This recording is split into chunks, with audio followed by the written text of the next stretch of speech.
Ha, da sind wir doch schon wieder. Frisch und munter. Zu halb. Ja, ich grüße euch. Hoffentlich geht's euch gut. Mir geht's auf jeden Fall halb gut. Zähl dich gleich rum, dass nicht so ist, hey. Aber das liegt nicht an gestern. Gestern war ein guter Tag. Wenn ich auch vielleicht hier und da ein bisschen zu tief ins Gläschen geguckt habe. Ich war noch bis 3 Uhr nachts wach und war heute Morgen um 6 Uhr wieder wach. Das war richtig geil. Richtig hardcore. Servus erstmal, Enrico, Chaosnips, Kirchler, Markus natürlich und all die anderen da draußen. Genau. Ich war erstmal hier. Falsche Kamera. Das wollte ich doch machen. So, oder? Ich habe natürlich vergessen, das Update für OBS runterzuladen. Also kann es wieder sein, dass die kleine Cam hängt. Aber Mai, was soll's. Ja, weil bei mir daheim ist ja die Seuche wieder ausgebrochen seit 1,5 Wochen. Ich bin jetzt hier gerade der Chef der Babyphones, weil meine Frau unter der Dusche steht. Und ja, die haben heute mal wieder ewig lang gebraucht, bis die mal geschlafen haben. Und sind beide voll krank. Meine Kleine hat jetzt endlich mal seit gestern wieder kein 40 Fieber. Das ist mal wieder mal sehr angenehm. Aber jetzt werde ich natürlich krank. Ich merke schon am Hals, kratzt richtig hier schon nicht mehr so geil. Das war heute Morgen schon ziemlich heftig. Aber mir dachte, scheiß drauf, heute mache ich auf jeden Fall noch ein bisschen was. Die Seuche da, das ist halt einfach die Kindergartenkeime, die bumsen dich einfach weg. Ob du willst oder nicht. Erstmal Käffchen hier. Babynator. Ja, genau. Der Babynator. Der Kindergartenkopf. Oder wie war das hier?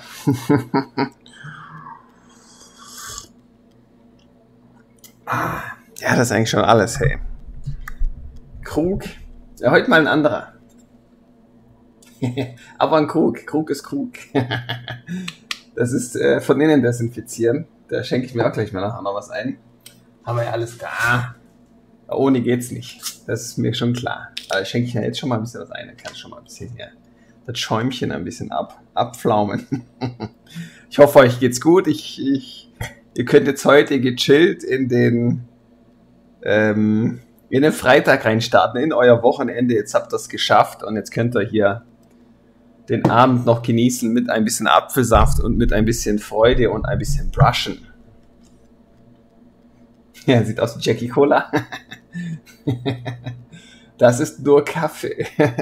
Kaffee. Der Jackie, der raucht da, glaube ich, zu viel. Ich weiß nicht, ob das sieht. Ja, hier ein bisschen. Ja, wie geht das? Explendiamos, Bitches. Scheiße, ich bin heute schon wieder gut drauf. Und nicht mal Apfelsaft intus. Ja, ich muss mal gucken, heute streame ich vielleicht nicht so lange, je nachdem, wie lange es die Stimme halt noch mitmacht.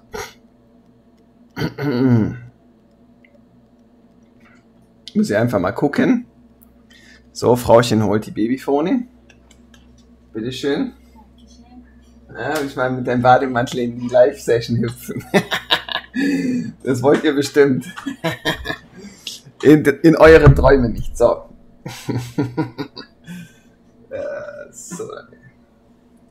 So, jetzt sind wir parat. Bild. Krügchen. Hey, schön so ein Schnauzer hier. Boah, ich muss mich bald mal wieder rasieren, das wird ja furchtbar. Genau. Jetzt muss ich mal gucken, Kamera muss ich glaube ich noch ein bisschen heller machen. Oh, Cam.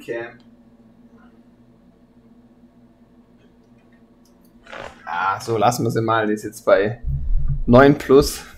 Das ist schon ganz schön gut.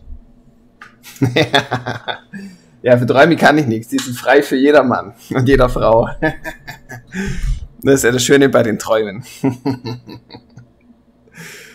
Ja, das haben wir, das gute Stück. Hier habe ich jetzt gleich mal ein Thema zu. Ich wollte eigentlich ja den Hintergrund in verschiedenen Grautönen machen, weil ich mal kurz aufs Bild zu sprechen komme.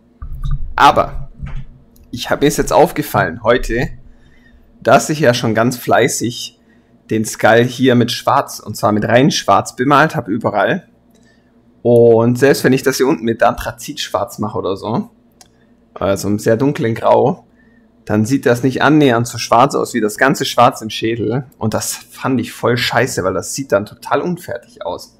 Also das hier habe ich jetzt schon mal mit schwarz vorgelegt, mit dem ganzen Deck schwarz, weil das einfach beschissen aussieht. Das sieht nachher aus, als wäre das ganze Bild, der ganze Hintergrund wäre verwaschen oder so. Ich habe es nämlich heute mal ein bisschen rumprobiert, habe dann hier unten das Stück abmaskiert. Man sieht es hier schön an den Rillen, die scheiß Maskierfolie verzogen habe. Und dann habe ich festgestellt, das sieht ziemlich beschissen aus, deswegen lasse ich es jetzt einfach und ziehe das jetzt einfach mit Deckschwarz durch und gebe ein bisschen mit Weiß dagegen, so wie ich es sonst auch mal schaffe. Dann bleibt das wieder, dann ist das wieder thematisch, dann passt es zum Skull und Arschlecken und fertig. Dann mache ich jetzt gar nicht mehr lange rum, weil wenn ich jetzt hier mit einem mittleren Grau reingehe und noch einem dunkleren, dann sieht das nachher immer noch beschissen aus zum Skull und dann spare ich mir jetzt einfach die Arbeit, da jetzt 5-mal das gleiche Bild zu malen, nur um ein paar Farbverläufe reinzubekommen. Das ist für mich da nicht so sinnig. Und hier habe ich jetzt eben noch vorher noch mal kurz getestet und das passt eigentlich ganz gut. Gefällt mir eigentlich ganz gut so. Und dann lassen wir das. Was mir natürlich nicht so gefällt, ist hier beim Abmaskieren schon Teile vom Skull wieder abgefallen sind. Also, dass die Farbe nicht dran hebt.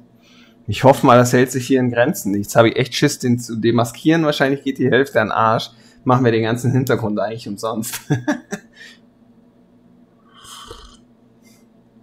Bin ich mal echt gespannt, wie das abgeht, hey. Ja, im wahrsten Sinne des Wortes. Aber mal noch ganz was anderes. Wir sind ja heute schön in der Community gefragt worden, und zwar ich sage jetzt gar keinen Namen, hat jemand aus der Community gefragt, wie man, und das zeige ich jetzt einfach mal schnell hier, vielleicht schnipsel ich das raus und mache dafür YouTube einfach ein eigenes Ding, wie man schöne Striche zieht, ohne Punkte zu setzen.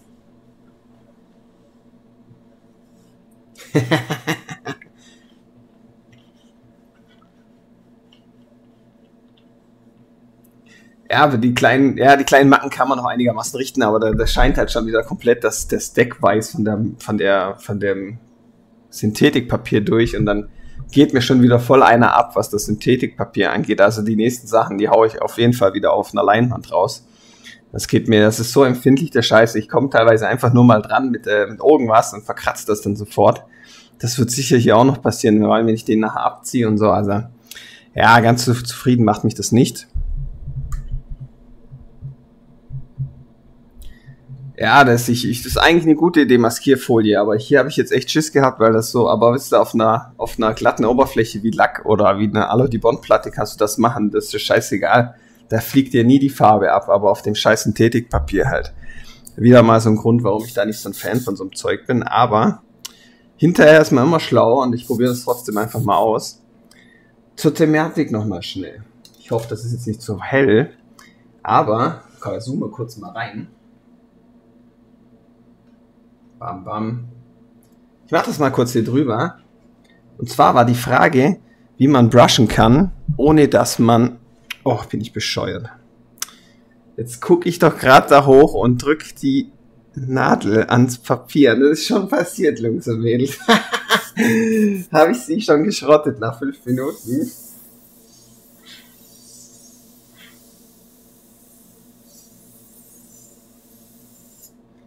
Ich habe hier ins Papier gestochen. Also sie ist noch ganz, Gott sei Dank. Das hat noch ganz schön nachgegeben. Der Nadel-Terminator hat wieder zugeschlagen. Ich glaube, ich brauche einen Befehl mit Ausrufezeichen Nadel. Ach du Scheiße, guckt euch das mal an, wie ich da gerade so wieder abgelenkt war und hier original beim nach vorne gucken einfach mit der Hand vorgegangen bin. Ja, genau. So, jetzt hoffe ich, funktioniert das. Wenn das jetzt nicht so gut aussieht, dann liegt es an der kaputten Nadel. Gut. Ist ja nur die Infinity, macht ja nichts. Und zwar war die Frage, wie man brusht, ohne die Punkte zu haben, indem man einfach quasi so einen Strich zieht. Und wie man das quasi hinbekommt. Ja, ich glaube, ich habe die Nadel geschrottet, das sieht sehr unsauber aus. Und wie man sowas macht, ohne dass man quasi so einen Startpunkt hat und dann quasi rüberzieht. Mal ganz extrem gesagt, sowas. Wie man sowas vermeiden kann, und das ist eigentlich recht einfach. Das ärgert mich jetzt. Die habe ich schon so lange nicht mehr benutzt, die Infinity. Und jetzt mache ich schon wieder so Unfug mit der. Na, hallo Elke, freut mich, dass du wieder da bist. Genau. Ja, aber genau zur Thematik hier. Wie man das vermeidet, ihr macht das ganz einfach, indem ihr Luft gebt, aus der Bewegung raus arbeitet, dann Material gebt, dann wieder Material weggebt, aber lasst die Luft dran und zieht weiter raus. Dann könnt ihr immer Striche ziehen ohne eklige Punkte. Also das geht dann eigentlich immer. Da könnt ihr das ohne Probleme machen. Das ist wirklich gar kein Problem.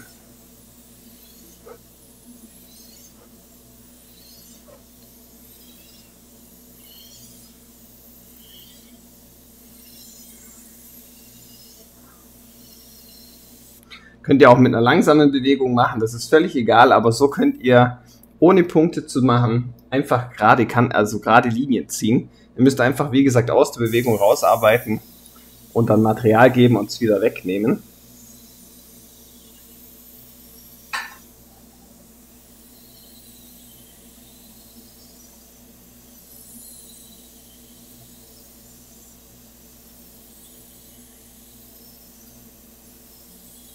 Ich habe es zwar in der Theorie erklärt, aber ich habe mir gedacht, ich zeige das jetzt einfach nochmal schnell.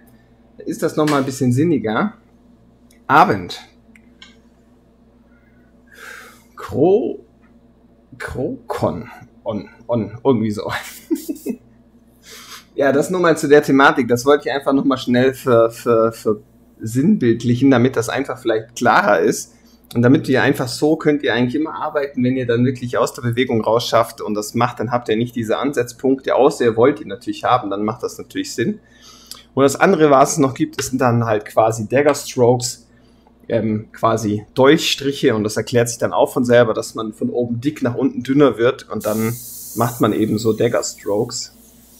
Und das könnt ihr dann halt auch üben, indem ihr das einfach so durchzieht und macht. Also die zwei Sachen, das sind auch wieder so Grundtechniken, die euch aber das Leben leichter machen. Und das habe ich, glaube ich, schon in den anderen Videos erklärt, aber ich mache es halt hier jetzt einfach nochmal, damit das besser für euch ersichtlich ist. Und jetzt gucke ich gerade mal. Ja, die Nadel, die funktioniert noch gut. Ihr seht hier, macht schöne feine Linien, aber sie ist nicht mehr 100%. Also sie ist ein bisschen verbogen. Das merke ich schon beim Sprühen, weil es nicht 100% an dem Punkt ist. Aber damit kann ich immer noch gut arbeiten. Also scheiß drauf. Die mache ich jetzt nicht. Aber das nur mal zum Thema Linien ziehen und Dagger Strokes. Also recht simpel. Und das könnt ihr dann damit üben. Und dann habt ihr die Problematik gar nicht mehr.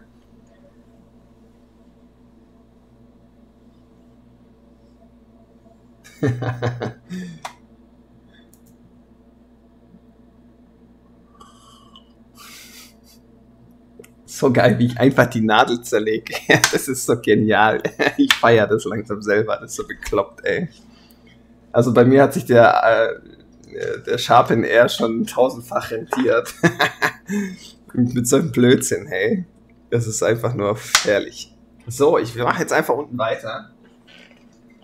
Habe ich ja schon ein bisschen angefangen. Da habe ich ja schon ein bisschen angefangen. Aber ich sehe gerade, das ist viel zu niedrig. Das muss ich mal schnell höher machen.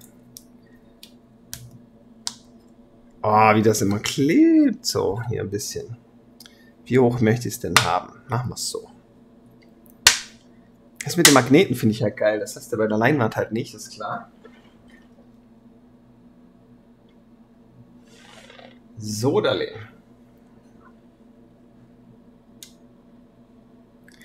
Ja, danke, Elke.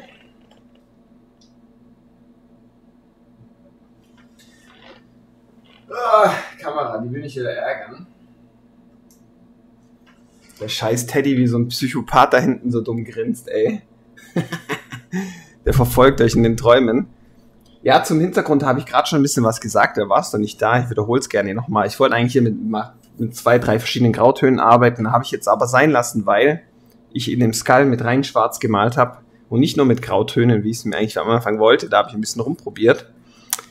Sieht nachher voll scheiße aus, weil der Hintergrund nicht annähernd so einen Schwarzwert hat wie der ganze Skull und dann wirkt das Ganze hier hinten ziemlich blass, selbst wenn ich ein dunkles Anthrazitschwarz nehme. Ich habe es hier unten ausprobiert, habe das demaskiert und das sah scheiße aus, deswegen nehme ich jetzt einfach wieder normales stark verdünntes Weiß und stark verdünntes Schwarz, damit ich einfach wieder viel Spielraum habe mit den Verläufe und das farblich ein bisschen anpassen kann, so wie hier.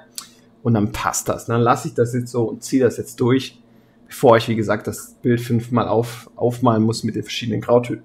Das ist natürlich Bullshit. Oh, Infinity, ich hoffe, du verzeihst mir. Ja, bitte lieb sein, Infinity, jetzt mir nachher nicht dafür an den Kahn fahren.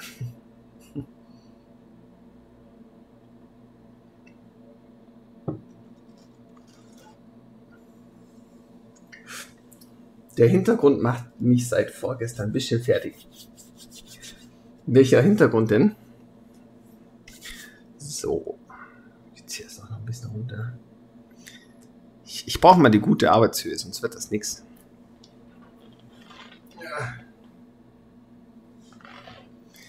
Und da brasche ich jetzt einfach mal so ein bisschen rum. Hier hinten haben wir noch so ein bisschen angedeutet, die Krypta nur so ein bisschen. Das werde ich jetzt noch mal ein bisschen einarbeiten. Und den Skull hier, den müssen wir auch noch mal machen. Also die Wirbelsäule noch mal ein bisschen. Ich möchte ihn eigentlich nachher relativ schnell abziehen, die Maskierfolie eigentlich, weil A, reißt da die Hälfte weg und B, ist der Rand jetzt schon so scheiße aus. Das mag ich beim Abmaskieren nicht. Das sieht bei dem teilweise so richtig dumm aus irgendwie. Ich kann es gar nicht beschreiben, aber mir gefällt es überhaupt nicht.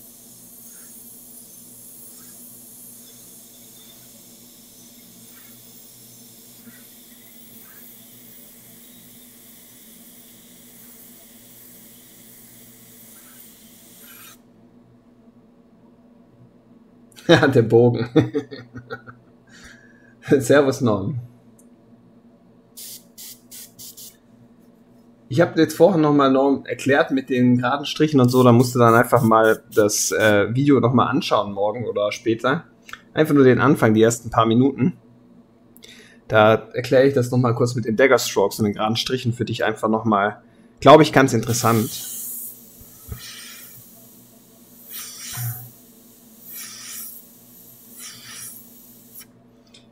Und ja, ich werde wieder krank. Ja, ich hoffe das auch, dass das drauf bleibt. Das ist ja voll der Bullshit, ey. Aber wie gesagt, habe ich irgendwie auch noch nie ausprobiert irgendwie.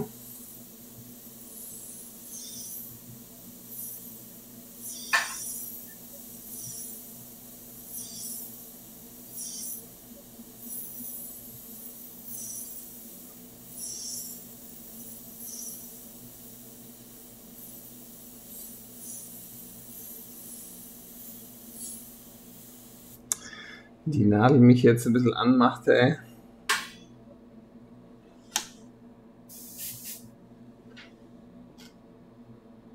Oh. Schon mal nicht schön zu hören, Markus. Hoffe ich mal, dass das bei mir jetzt nicht so krass wird.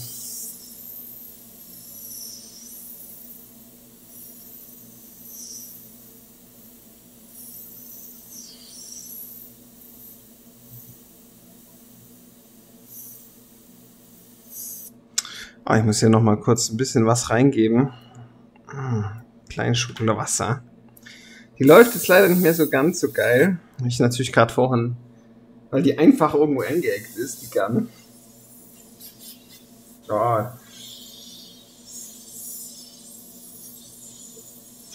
Hätte ja so schön funktionieren können heute, gell?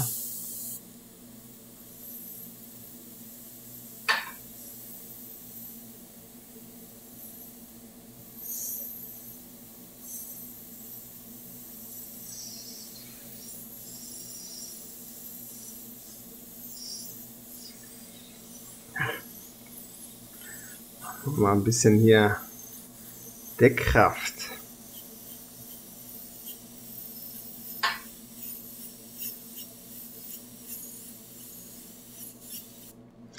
Na, irgendwie. Das hat die vorhin so gut funktioniert, ey. Kurz durchblubbern. Da, da, da, da, da.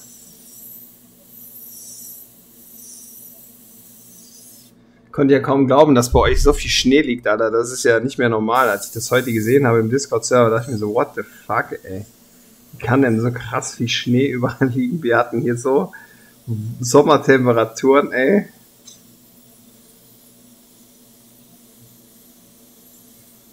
Ah, ist schon crazy irgendwie.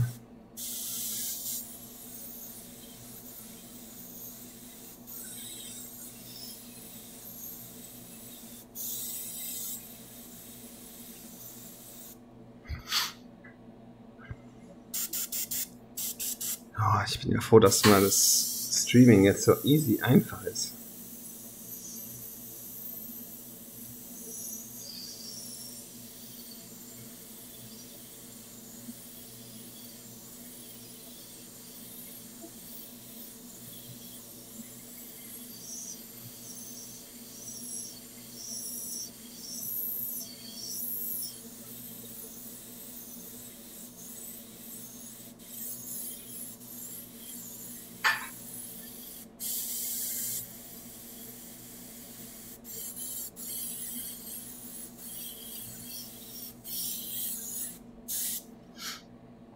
Also das hier hinten mache ich jetzt nur so ein bisschen die Struktur von diesem hier vorne, so ein bisschen hier das, was ich hier mache.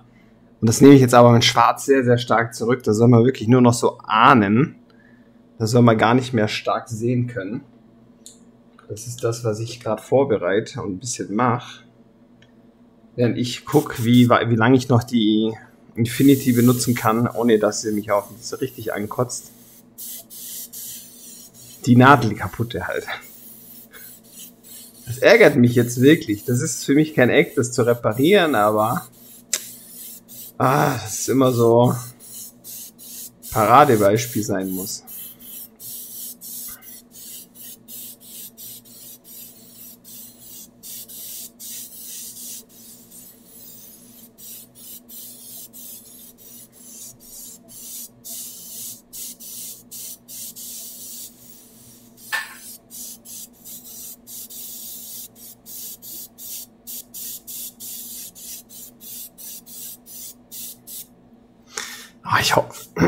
Ich hoffe, dass mir hier nicht die Hälfte runterruppelt nachher, ey. Ja, ich habe vergessen, natürlich das tolle Update runterzuladen, so wie ich gestern gesagt habe. Ich habe heute an alles gedacht, nur an das Update nicht. Aber ich kann das nochmal schnell machen. Jetzt weiß ich, wie ich das repariere. Jetzt dauert das nicht mehr lange. Das mache ich gleich. Ich ziehe hier noch schnell das durch.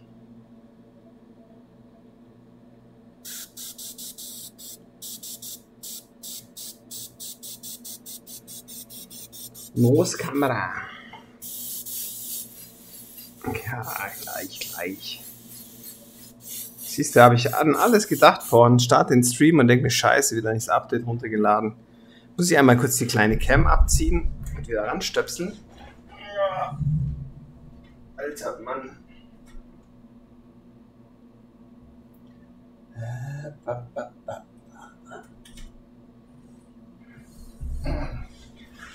Da muss ich einen schönen Schluck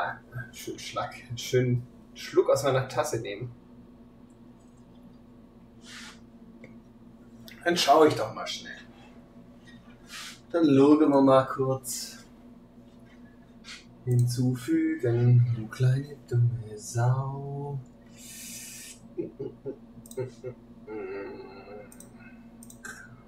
Das müsste eigentlich passen.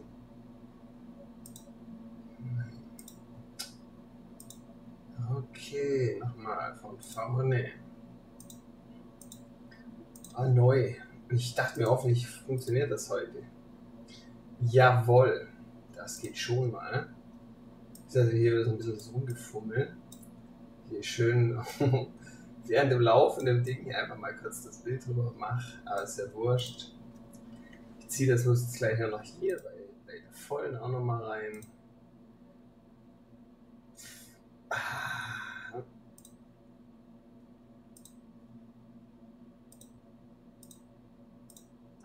Wieso macht das jetzt hier nicht? Du Kack. Also ich verstehe das nicht, wie das hier alles so rumspackt. Das ist schon echt extrem.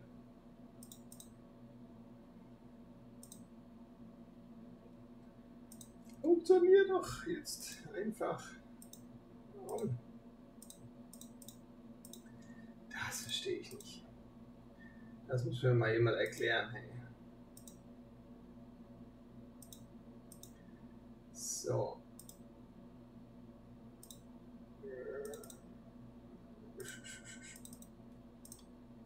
Ja, das ist ja super. Das funktioniert ja gar nicht. Ja. Ja, hör doch mal auf jetzt, du Scheißdreck. Ja, die brauchen wir ja nicht zwingend, aber ich will, es hängt hier die Maus dauernd. Oh, ich dreh gleich durch. Jetzt raste ich gleich aus. Ohne Scheiß, ey. Bullshit. Egal, dann lassen wir das. Dann gibt's keine Vollkern heute. Die nicht will, die dumme Sau. Die will einfach nicht.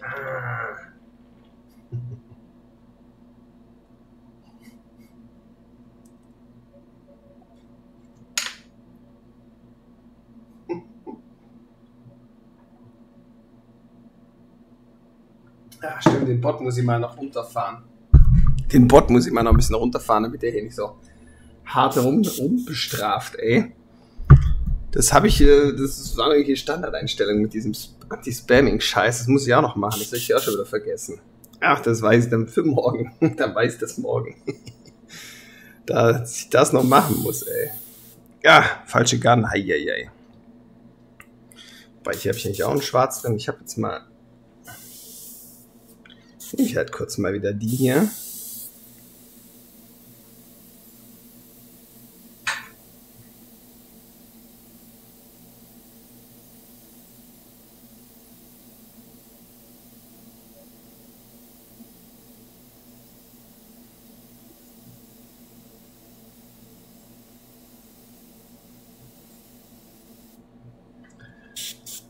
Da machen wir ein Treppli, ihr kleine Schweinle. Hier ziehe ich das jetzt einmal kurz durch, irgendwie.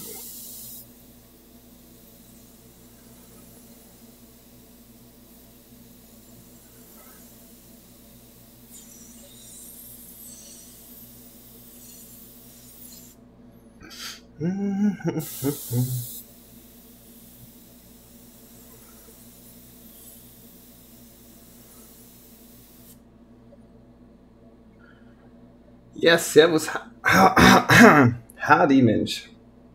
Freut mich, dass du da bist.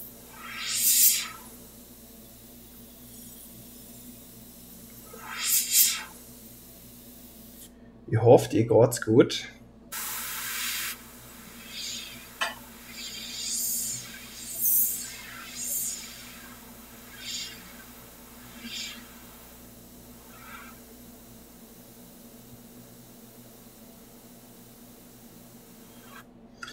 Du hast auch gar nichts Wichtiges verpasst, Hardy.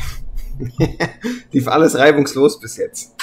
Keine Nadeln kaputt, alles wunderbar. Das war richtig lief wie am Schnürchen.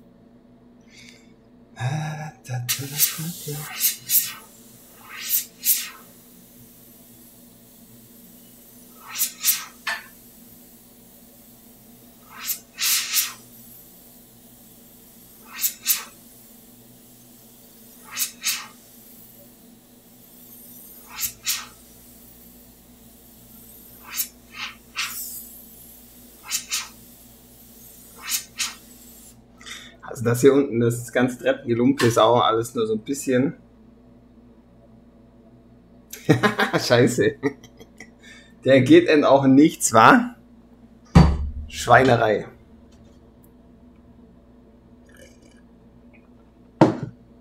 Das nur, weil ich mal wieder was zeigen wollte. So schnell kann es gehen. So.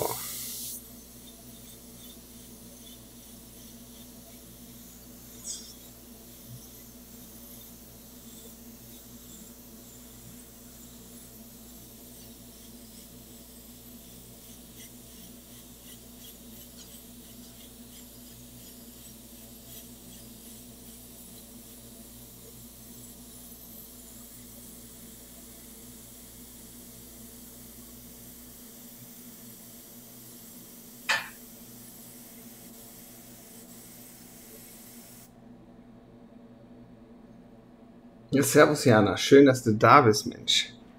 Freut mich.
Sehr geil, Jana.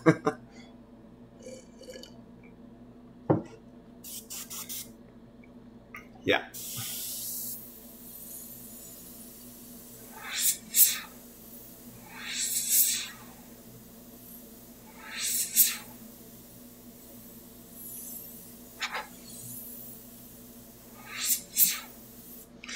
Ja, die will jetzt natürlich nicht mehr so ganz fein malen, wie sie sollte. Ja, die Arme. Die arme Gun. Habe ich da einfach die Nadel zerstört.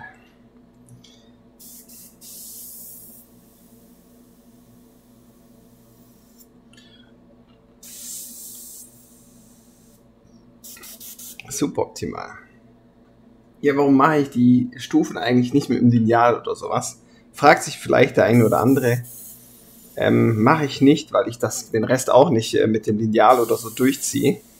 Das soll ruhig alles so ein bisschen abgefuckter Stein sein, so ein bisschen alles am Arsch. Wenn ich das jetzt hier aber gerade durchziehe, wie so mit dem Lineal, dann sieht das nachher ganz kerzengerade aus, der Rest nicht. Also lasse ich das freihand. Dann sieht das auch so ein bisschen aus wie gewollt und schon alt und kaputt und moosig und so. Ihr wisst, was ich meine. Jetzt nehmen wir hier viel runter.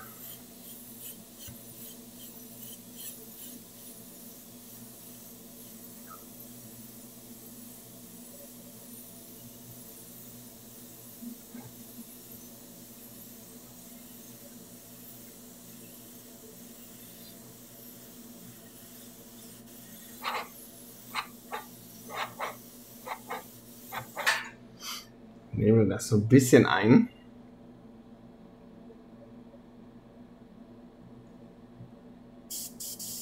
Ich glaube, wenn ich so weitermache, kann ich bald hier so einen Nadelcounter einbauen, hey.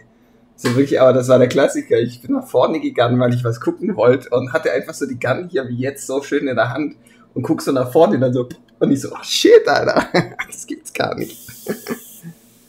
Aber sie geht noch einigermaßen.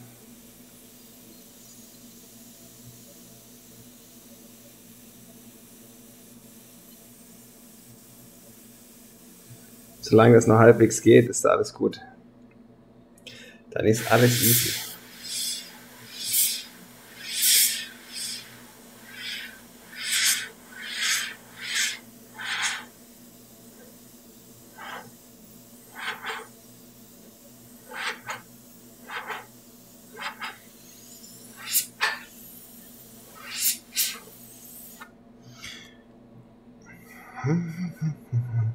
Jetzt will ich das Ganze mal ein bisschen runterziehen.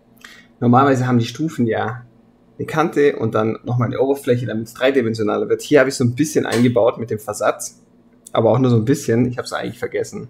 Das, hier unten, da spare ich mir das einfach. Fällt euch nur auf, wenn ich sage, guckt eh keiner drauf. Und jetzt habe ich gedacht, das ist doch für den Arsch. Das ist doch völlig für den Arsch, das zu machen. Aber was ich noch machen will, ist hier mit dem Weiß noch kurz mal den Dinger rausziehen. Bam, bam, bam, bam. Noch die Wirbelsäule.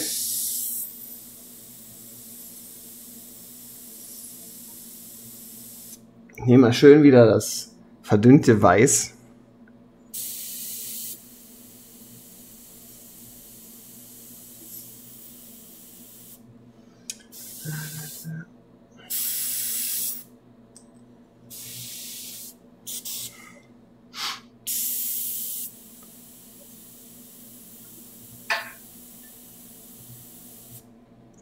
Muss ich nochmal ein Stück verdünnen, ist noch zu dick. Ein Tröpfchen Wasser. Ist jetzt nicht zu dünn.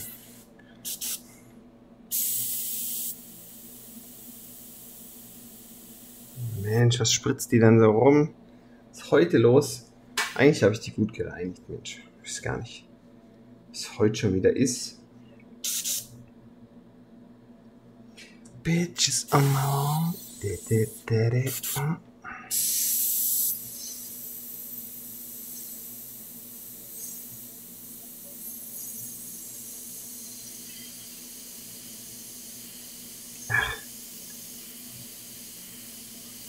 Jetzt geht mir das Weiß auf den Sack.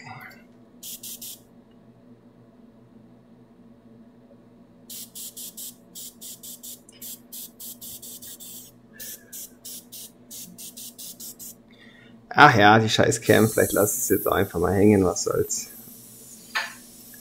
Es ist ärgerlich, die nervt völlig rum, ey. Ich vorhin gestreamt, dachte mir, ja, es wird dann schon passen, weil ich das Update nicht runtergeladen habe. Ich dachte, das wird schon hinhauen, aber dass es jetzt schon wieder hängt. I don't understand it. Ich guck nochmal schnell hier. Bäm, bäm. Wie ich die Cam mittlerweile hier ungefähr 1000-mal drin habe. Und die Scheiße einfach nicht funktioniert. Ja, das wird die nächste Neuinvestition. Und da eine gescheite Cam, Alter, das ist ja hier wirklich grauenhaft. Aber gut, das Verlängerungskabel, mit der ich die befestige, das sieht auch nicht mehr ganz so vertrauenserweckend aus. Vielleicht liegt es auch einfach daran. Uno secunda, por favore.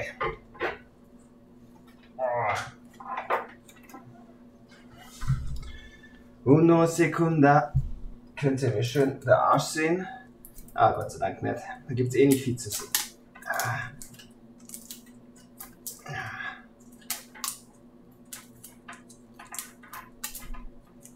Das mache ich jetzt einfach. Aus. Aus, an, aus, an. Boah, ist das nervig. Hatte ich aber tatsächlich auch, wo ich die eine... Hatte ich tatsächlich auch schon, wo ich die Blue Studios Aufnahme gemacht habe, ist auch der Scheiß zweimal aufgehangen. Liegt wahrscheinlich doch einfach am Ende nur an der Scheiß Kamera da, an der Kackkamera da. Da sind wir da schon wieder. Wupp, wupp. Boing, boing. Also bald kann ich das aus dem FF. Immerhin weiß ich, wie ich es reparieren kann. Das ist schon mal das Gute. Mich sowas dazu nötigt.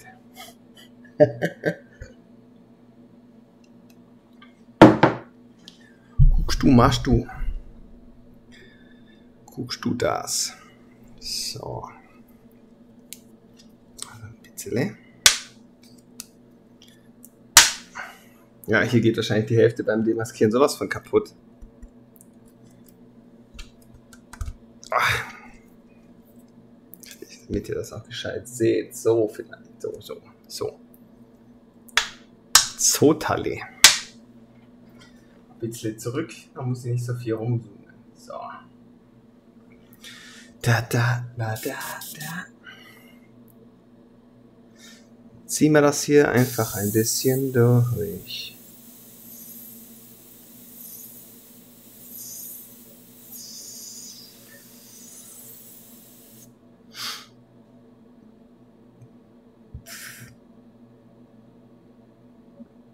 Was habe ich hier für eine... Der Käse, den ich gemacht habe mit der ganzen Perspektive hier, ich selber völlig durcheinander gebracht.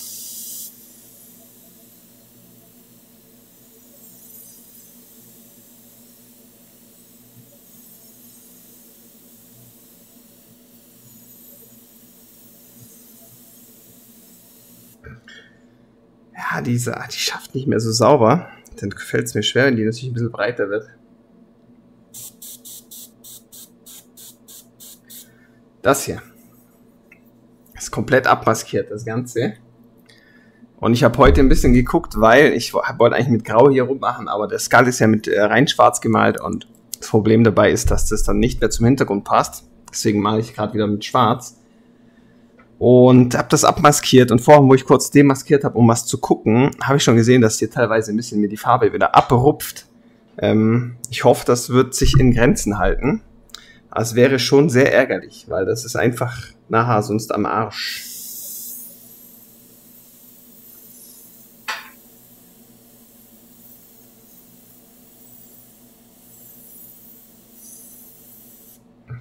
Ich muss mal schnell auf die Silverline wechseln, gucken, wie sich das vom Spritzbild, ob das jetzt arg...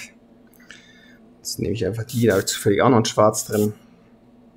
Nehme ich halt mal kurz das. Da habe ich was falsch gemacht. Hier ist die Perspektive. Ja.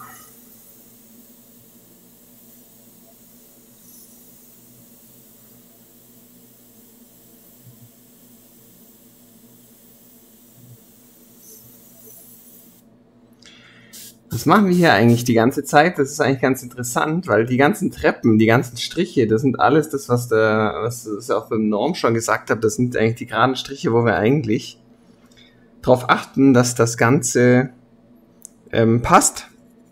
Dass man da will ich keine Punkte haben. Im Endeffekt mache ich das gerade die ganze Zeit. Also du siehst, das ist so eine Grundtechnik, die man eigentlich immer braucht.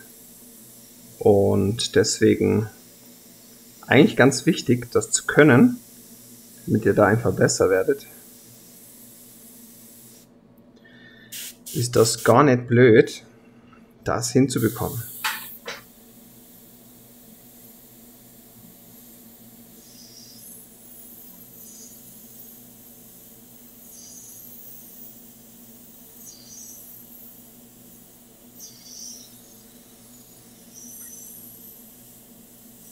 Wie gesagt, an dem Bild ist alles improvisiert. Gibt es kein Referenzbild oder so. Das ist so richtig schön. Da kann ich malen, wie ich Bock habe. Ist immer geil. Bin ich immer am freisten. Dann bin ich frei. So frei.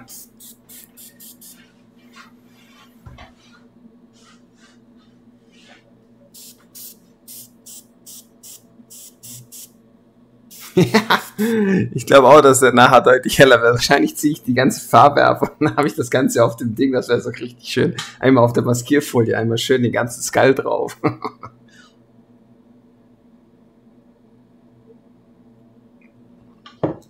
Ja, aber siehst du noch, mit Übung und mit der Zeit geht das aus dem FF. Hier kann man das rausfeuern, das ist völlig easy. Ist das für euch hell genug, das Bild hier? Generell, sonst mache ich die Kamera noch ein bisschen heller.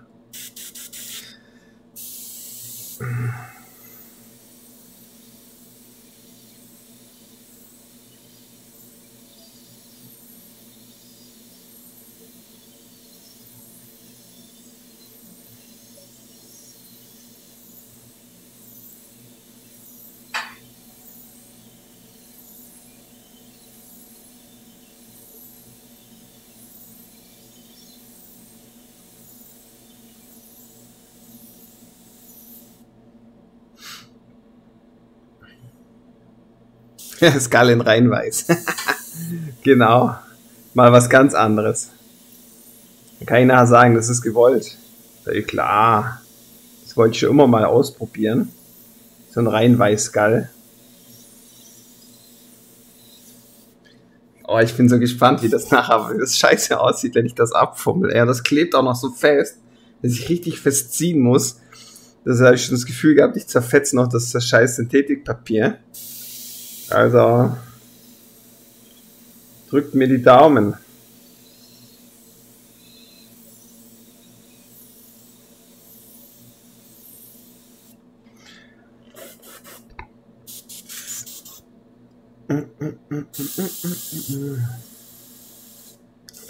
Aufblubbern.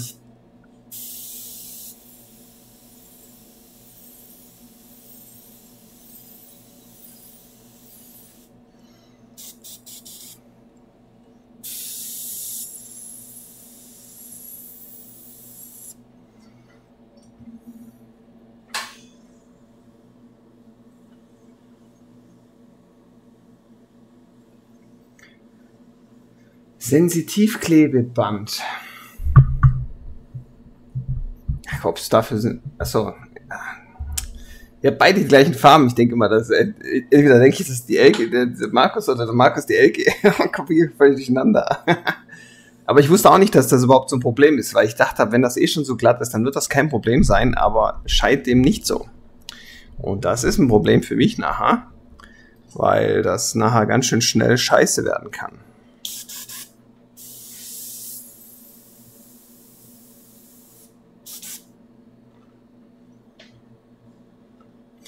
Ach, ich weiß, welches du meinst. Ja, das haben wir als Maler immer benommen. Oder auch bei den Flugzeugen, auch für dünne Sachen, so für Lackschichten und so. Ich weiß, was du da meinst.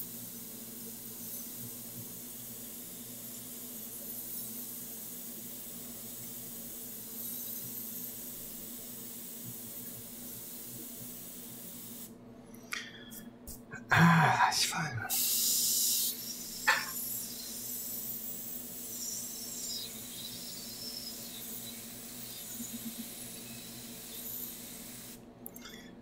Das ist, glaube ich, scheiße. Ich habe, glaube ich, hier noch die... Mensch. Ich habe ja noch die 04er. Ich habe sie ja nur den Becher weggemacht. Das ist ja immer noch die 04er. Das ist ein bisschen zu grob. Ich schaue hier gerade mal, wie das so mit dem Weiß kommt. Ob ich das nehmen soll oder ob ich hier vielleicht nachher nochmal kratzen soll oder so. Gerade nochmal ein bisschen am Testen.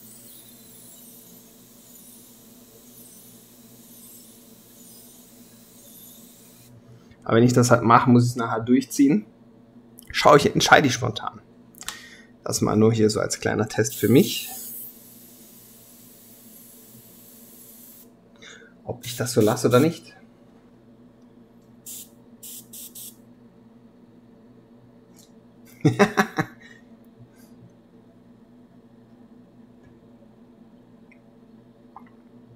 Ja, das ist wirklich, da kannst du wenigstens wirklich mit arbeiten, mit dem sensitiven Dinger.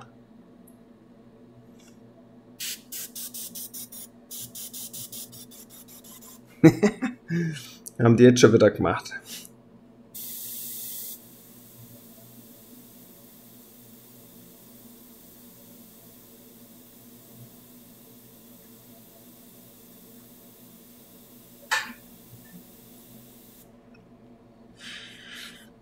Ach, Schädel. So. Ja, ich habe hier ein bisschen komplett mit der Perspektive verkackt, jetzt wo ich brush einfach dem nach, was ich gemacht habe, aber ich habe völlig vergessen, dass ich ein paar Korrekturen auch noch reinpacken muss. Ja, ist schwierig jetzt hier. Egal, haben wir ein paar Fehler drin, ist wurscht.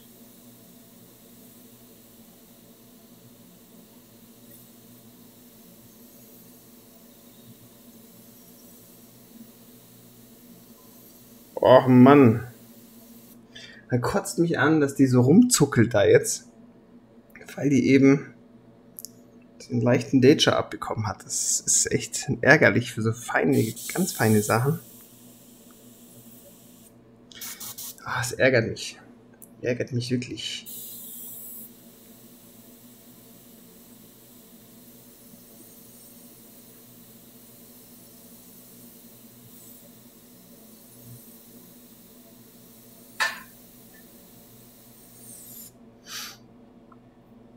Ja.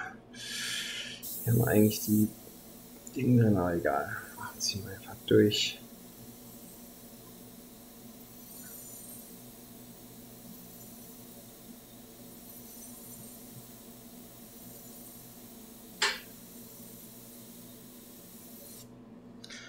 Hey, ja, hier sind jetzt perspektiventechnisch ein paar Unreinheiten drin, aber mich stört das jetzt auf Anhieb nicht.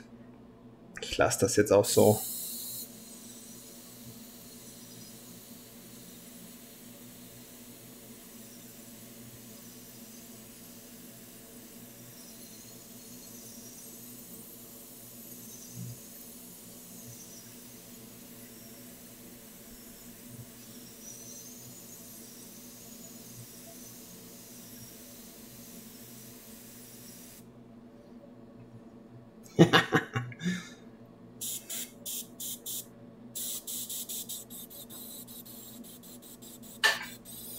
Poppes. Poppes!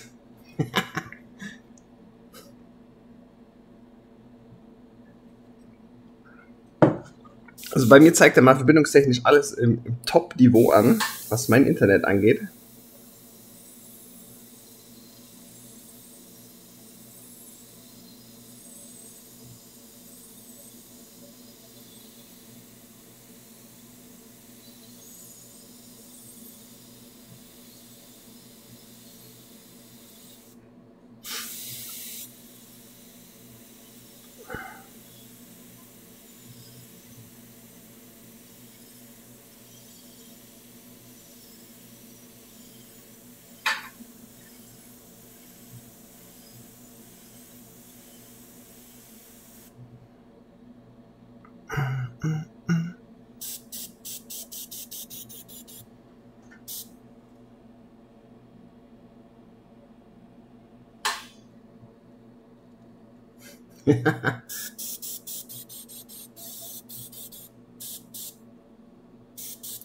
Läuft, muss laufen. Der Hobel muss laufen.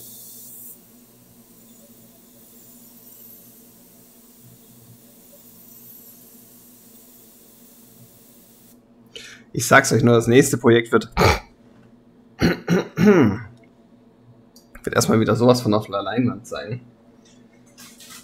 Da, wo ich mich wieder besser zurechtfinde. Wenn ich das hier nicht, das empfindliche Rumgeeier mit der Synthetik, mit der Beschädigung hier habe, damit das hier nicht die ganze Zeit an den Arsch geht, wenn ich da auch noch hinschiele, ey.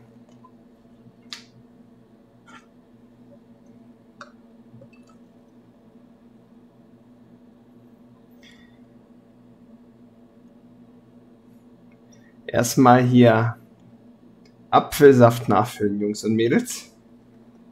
Ah, guckt euch das an.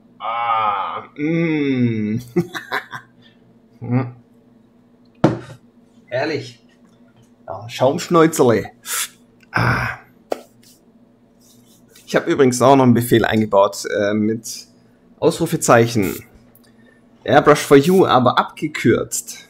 Ich glaube, der Nils hat das schon mal so geschrieben, der weiß, was ich meine.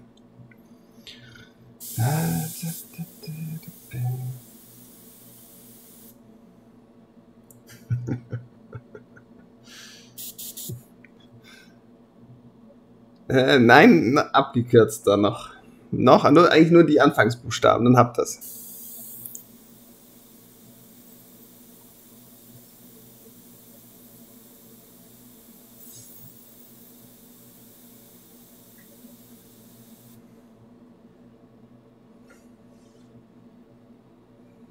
Hoi, sollte eigentlich funktionieren. Scheiße. Ah, doch, kommt, cool. Auch der Lag. Aber das ist ganz cool. Am PC kann man, oder ich glaube, am PC kann man das alles. Die Links auch anklicken, das ist eigentlich mal ganz nett.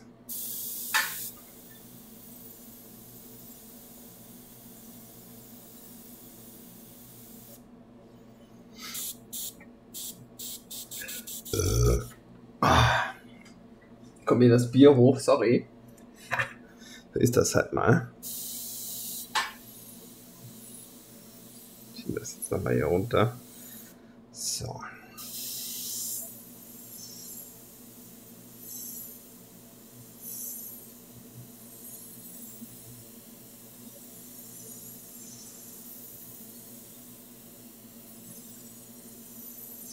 Ich habe ja gestern gesagt, das flutscht so schön bei den Guns. Gerade heute ist es umgekehrt. Heute funktioniert es nicht so schön. Das funktioniert einfach nicht so. Die Infinity habe ich jetzt selber geschrottet und mich selber schuld. Aber auch die andere Silverline läuft nicht ganz so schön, wie ich das gerne hätte heute.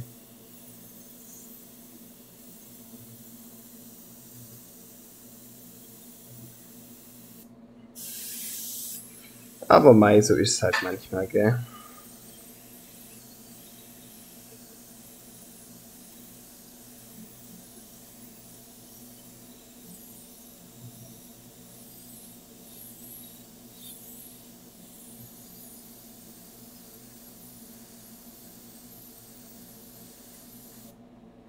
Wie gesagt, wir machen jetzt nie, übertreiben hier jetzt natürlich auch nicht drin rum.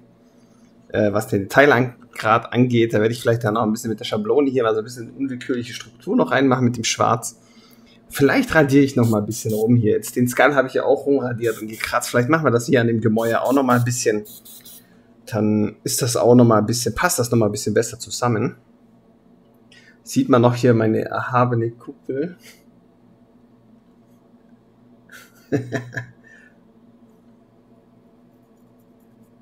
Weiß ich gar nicht, ob ich Farbe noch reinmache. Ich wüsste eigentlich nicht welche.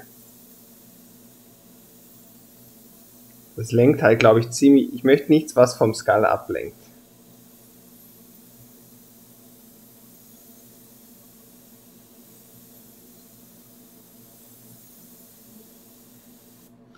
Mir ist jetzt erstmal wichtig, das Schwarz zu legen. Dann möchte ich den schnell abmaskieren, gucken, wie viel kaputt geht. Und dann färbe ich sowieso noch die Wirbelsäule ein. Dann muss ich wahrscheinlich noch hier und da was mit Farbe reparieren. Dann will ich hier noch vielleicht den Lichtschein rausmachen und auch oben aus den Fenstern. Und dann überlege ich vielleicht noch, was ich hier, das könnte man vielleicht sonst auch noch irgendwie in einem Farbton anlegen. Aber was mir da halt so einfällt, wäre natürlich so ein türkisähnlicher Ton. So für die Nacht mäßig irgendwie.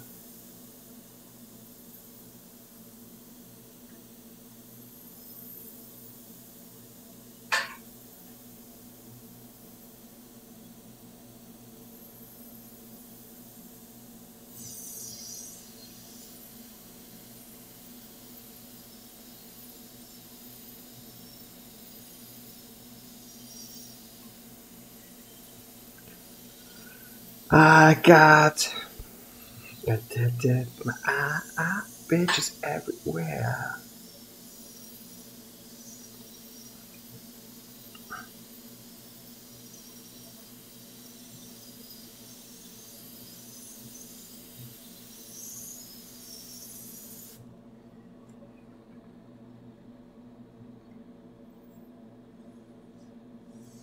Ach ja, dann, das mache ich auf jeden Fall.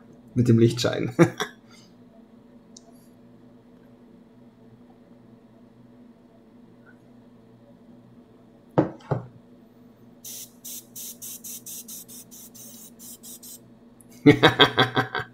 Genau, die mache ich hier so ein bisschen Fleischfarben. Ja, ich habe überlegt, wenn dann, also den Schein hier raus, den möchte ich auf jeden Fall in dem Rot-Orange, wie es hier im Skull ist, weil das passt natürlich ganz cool irgendwie. Der leuchtet von hinten so auf, dass das dann aus der Krypta da auch von dem gleichen Ton herkommt, das war auf jeden Fall. Aber weiter oben die Fenster habe ich mir vielleicht überlegt, noch mit dem Türkis oder so noch ein bisschen rausscheinen zu lassen oder aus dem Kleinen hier einfach noch mal ein bisschen farblich was anderes reinmache. Aber da bin ich eigentlich, sowas entscheide ich immer ganz spontan. Oder ihr könnt mich damit beraten. Wir können das einfach gemeinsam machen.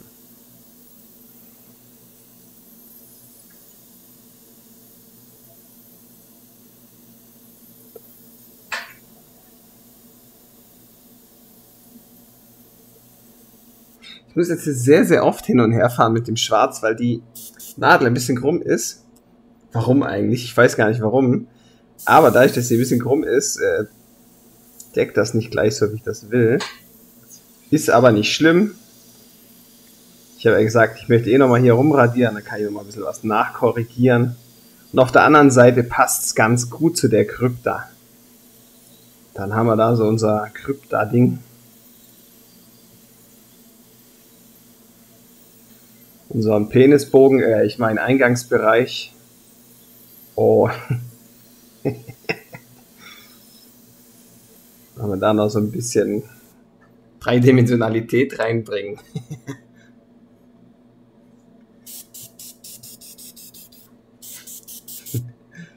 So.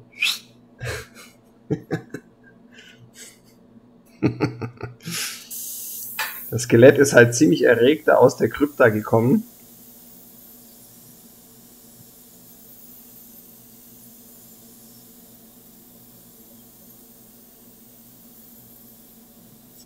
Der kam raus und hat gesagt, oh Johnny, da wurde schon wieder eine neue geliefert.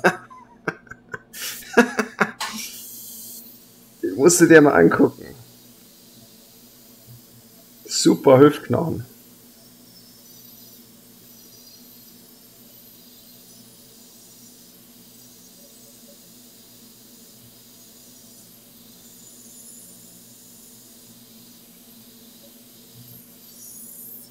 Also perspektiventechnisch stimmt hier nichts viel.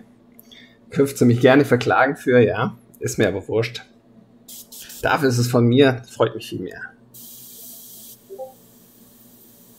Oh, schon wieder Discord, ha? Hab ich vergessen auszuschalten.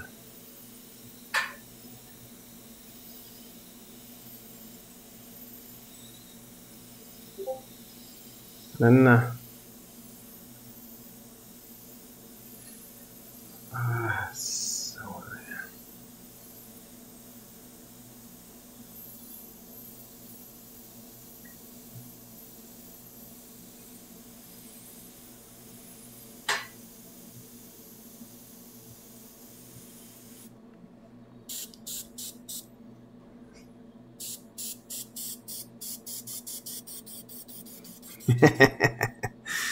So.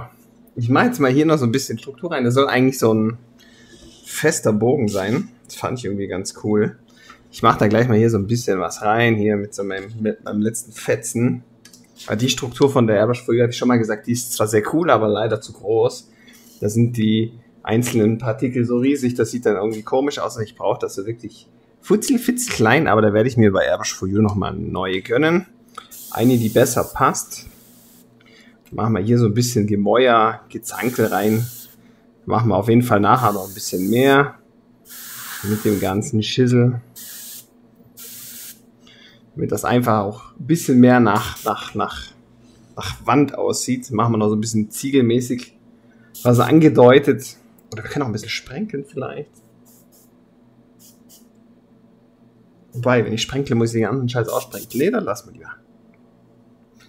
Machen wir lieber hier irgendwie ein bisschen.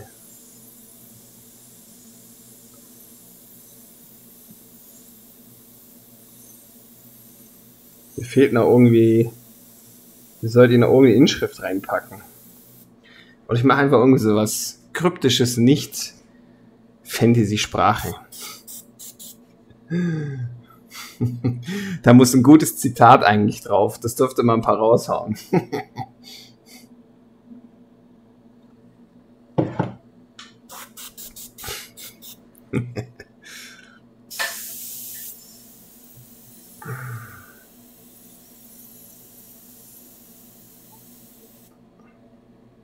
Aber genau durch solche Geschichten, durch so viel Rumgefummel mit Freihand und so, werde ich eigentlich dadurch immer besser.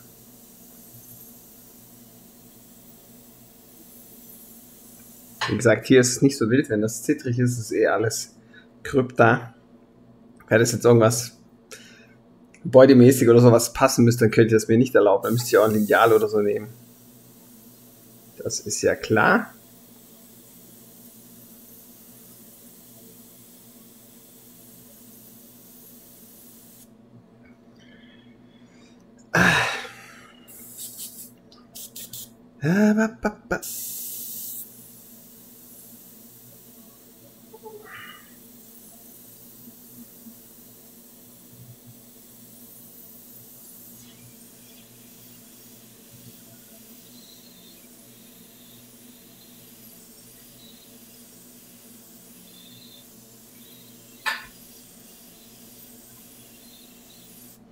Also ich nebel jetzt hier auch relativ viel dunkel ein, schon im Vorfeld, weil ich ja nachher hier noch ein bisschen kratzen will, ein bisschen Struktur reinbringen will.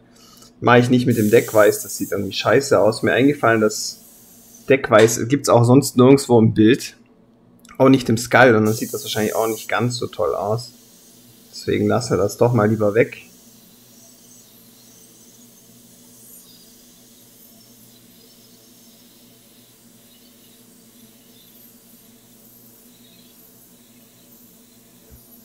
Das nehme ich dann nachher zum Rausscheinen hier. Dann maskieren wir das kurz ab oder hier mit dem Papier. Machen da den Schein einmal mit Weiß raus, damit das auch schön leuchtet. Und vielleicht hier und da an den Kanten noch. Und dann werden wir das rausziehen, aber den Rest lassen wir natürlich erstmal so.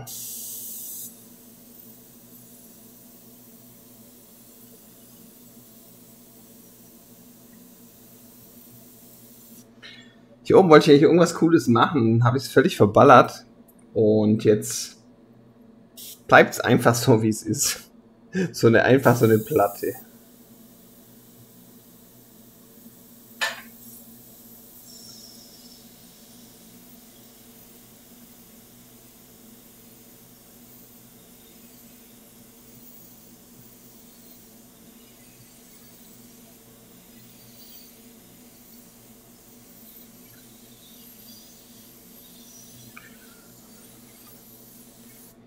Aber ich habe so heute ein bisschen, ich habe heute nicht so viel in Discord reinschauen können, aber ich habe gesehen, dass da einige, glaube ich, schon wieder an neuen Projekten hängen. Kann das sein? Ich glaube, so beim Nils habe ich ja beim Chaos ein bisschen was mitgekriegt, glaube ich. Wenn ich das jetzt richtig im Köpfchen habe. Im Köpfle.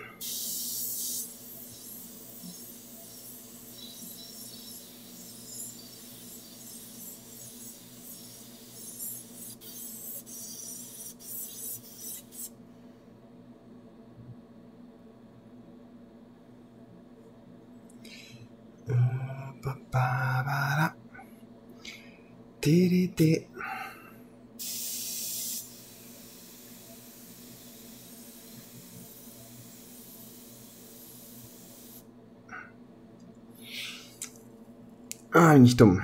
Ja, wobei, nee, das passt, das passt. Ich dachte, ich bin dumm, aber ich hab's dann doch.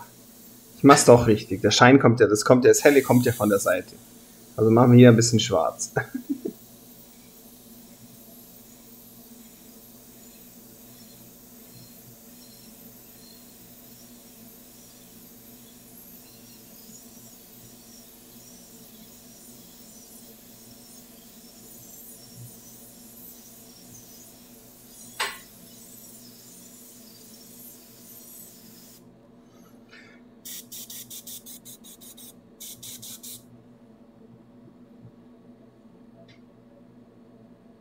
Ey. Ja, aber manchmal ist das so, Jana, das kann man nicht ändern. Manchmal habe ich auch Phasen, da komme ich da mal 3 Wochen zu gar nichts, und dann ist das halt so.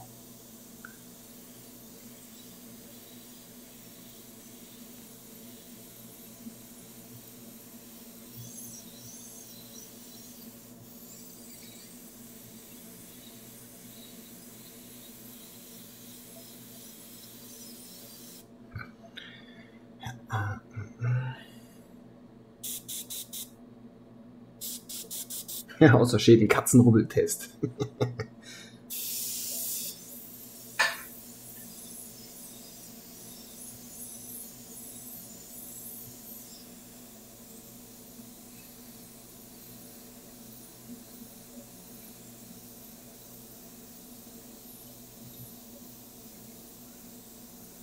Auch hier bin ich jetzt ein bisschen großzügiger, was das Ganze angeht, damit ich nachher mit dem Weiß auch sehe, wo ich das rausschaffe und so. Damit ich nicht nur das Weiß von der Leinwand nehme. Wenn ich das rausleuchten lasse, dann nehme ich schon ganz gerne das andere. Muss ich mal lurger. Das sieht schon sehr dunkel wieder aus hier im Referenzmonitor, aber kann sein, dass meiner auch einfach nur dunkel eingestellt ist. Ich glaube, die Kamera muss ich nachher doch nochmal 1 heller stellen.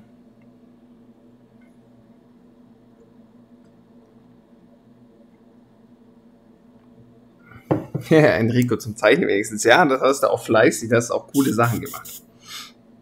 Muss man aussagen, das sieht sehr, sehr cool aus.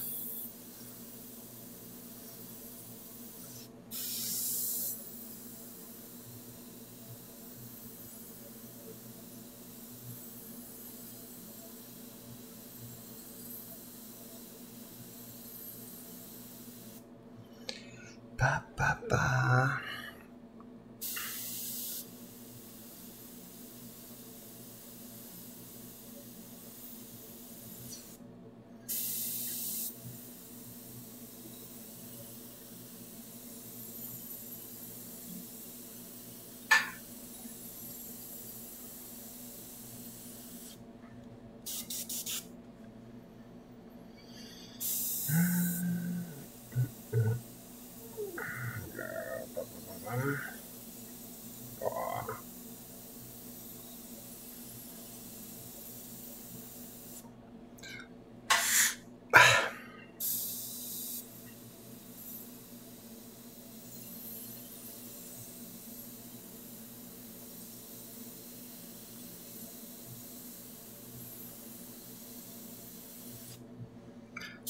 Da war ich jetzt gerade gefährlich nah am Untergrund. Das war schon wieder ziemlich kritisch.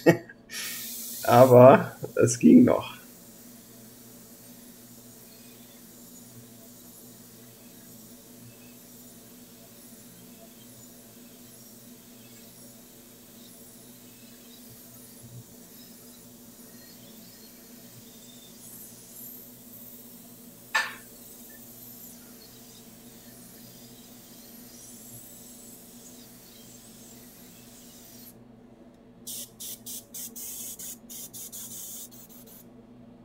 Ja, hast heute den ersten roten Punkt gemacht. Gratulation.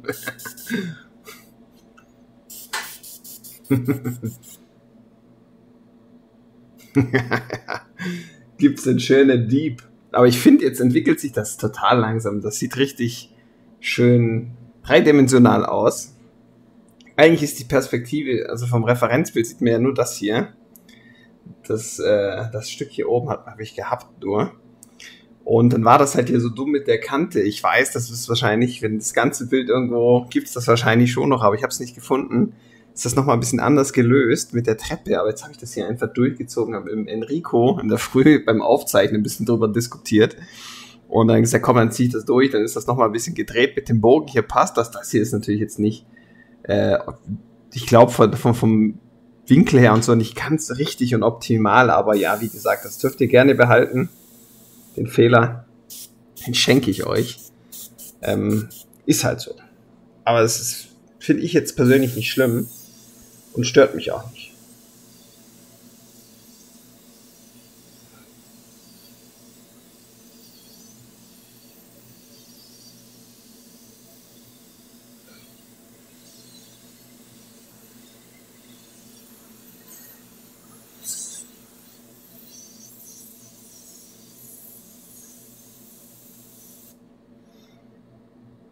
Habe ich gerade nicht so richtig schöne feine. Ja.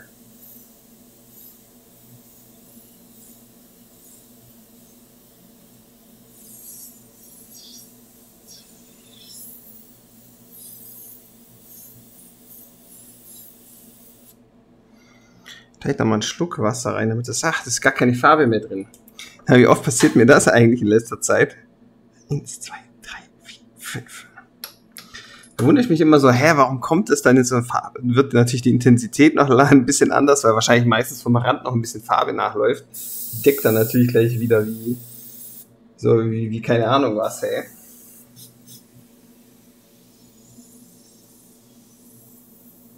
Ja, jetzt funktioniert es auch wieder viel besser. Geil.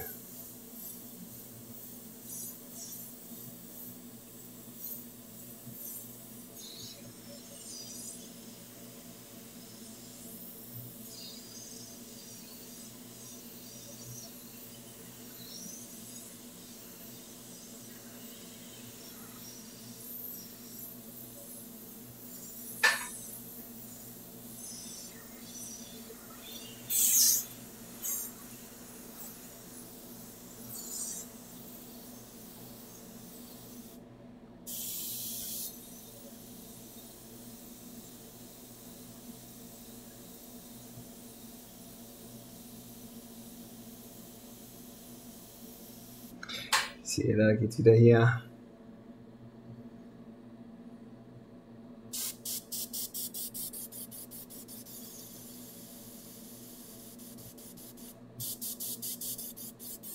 Ja, genau, die Treppe die wurde von Fachmännern gemacht. Der hat zu viel mein Channel geguckt. Das ist so eine Treppe, wenn man hinguckt, dass man völlig baller wird und dann stürzt und sich das Genick bricht, dann ist man nämlich da genau richtig. Also hier habe ich tatsächlich, ich brush noch mit 2 Bar. Mit 2 Bar komme ich tatsächlich generell immer noch am besten zurecht. Ich reguliere dann immer ganz gerne, also ich bin dann ganz feinfühlig mit meinen Fingern, wenn ich da rangehe. Aber in der Regel gehe ich dann meistens nur auf 1,8 oder so runter. Ich produziere irgendwie witzigerweise so gut wie kaum Spinnenbeine. Das passiert mir mittlerweile sehr, sehr selten.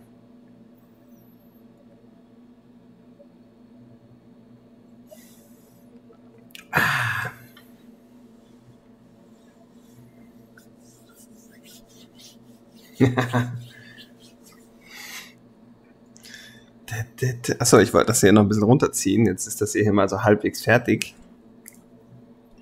Gehe ich mal das hier runter. Ich hier schön schaffe kann. Ihr mit eurer Muckesäckle.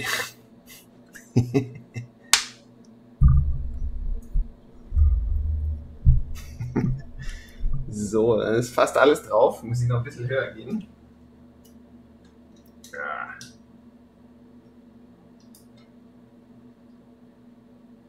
Ja. Nicht mal Spinnenbeine hatte. Geil.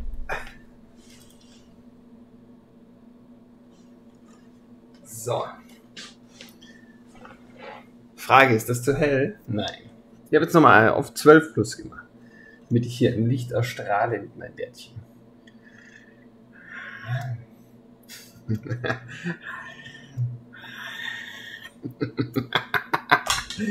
Oh Mann, ey. Ich sollte echt mal aufhören. Eine Zeit lang.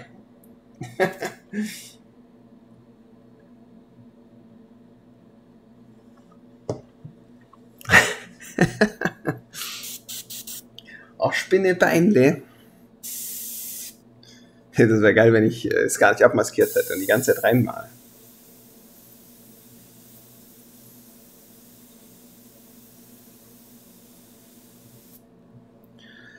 Ich habe schon gesehen, der Markus, der hatte schön sein, was war's? Sein Most am Start, glaube ich.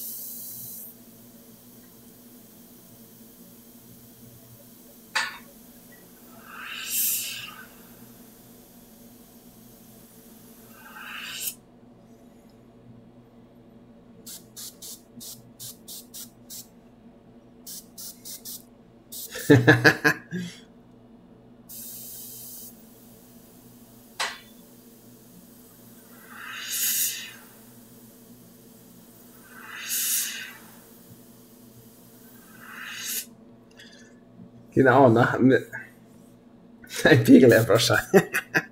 Genau.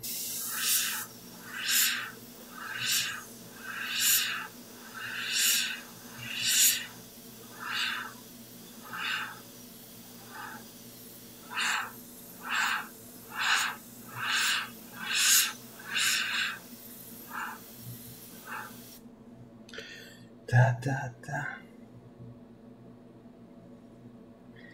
Erst rot, dann grün, dann blau.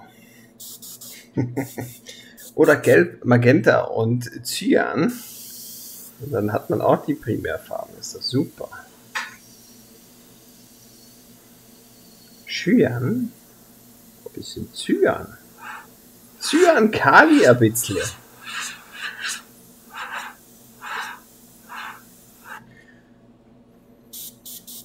Farbrein.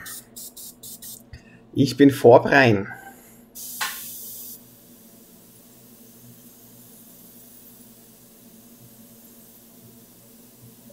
Oh, spuck doch nicht so rum, du Sau.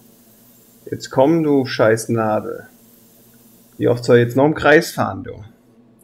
Jetzt habe ich hier meinen Turnaround gemacht. Ich nehme euch mal näher ran. Was soll der Scheiß? Wenn, dann sollte das schon sehen, wie ich das verkacke alles.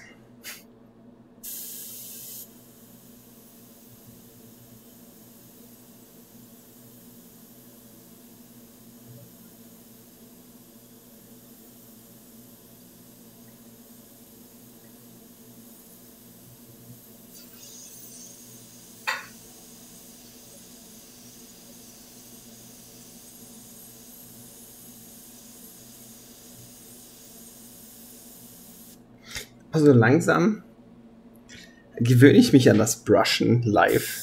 Das war am Anfang ja noch ein ganz anderer Schnack. Aber mittlerweile geht das ganz gut.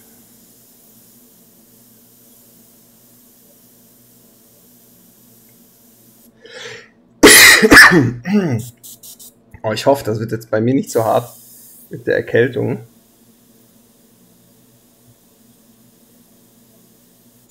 Zack und Spinnenbein gemacht, ha?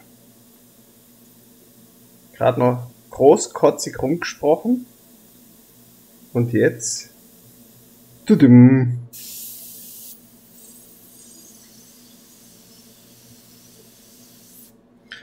So schnell kann's gehen.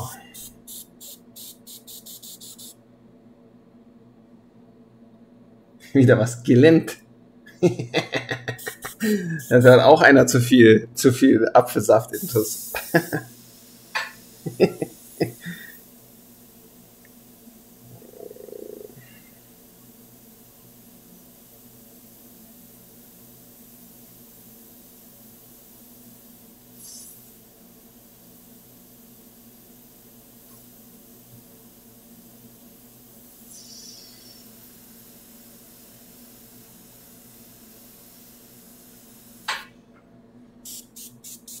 Ja, so ein bisschen.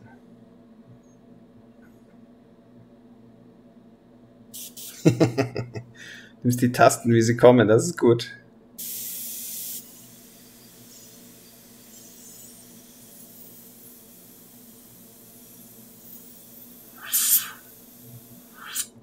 Nein, nein, nein, nein, nein, das ist Farbrein. Farbrein.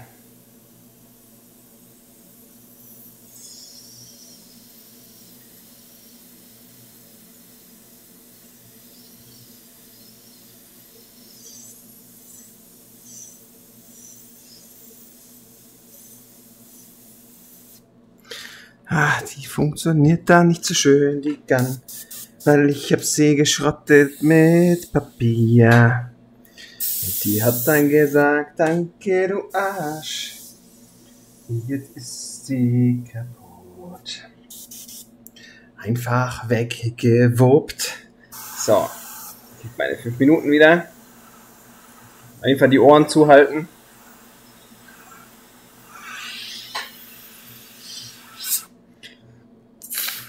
Hola chica.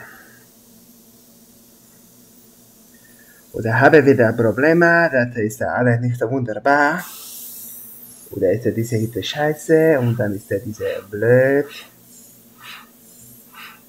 Und ich habe diese gar nicht extra zwischengereinigt, aber diese Scheiße einfach nicht funktionieren. Oh, das ist egal. Bisschen.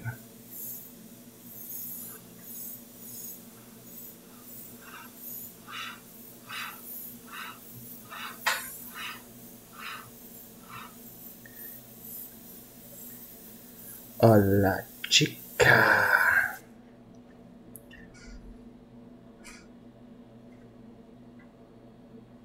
Ah, einfach ein bisschen Autotune drüber und dann geht das schon.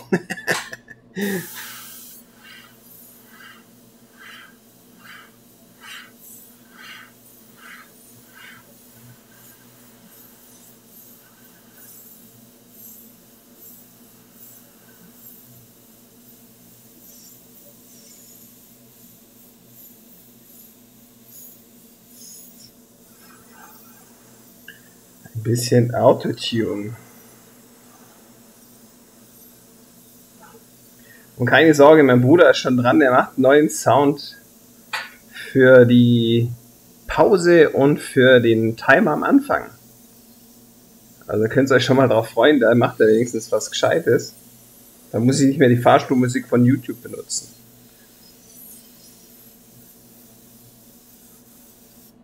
Bevor ihr mir da alle nur einschlaft.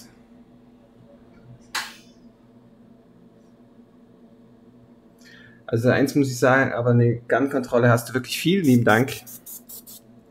Das hört man gerne.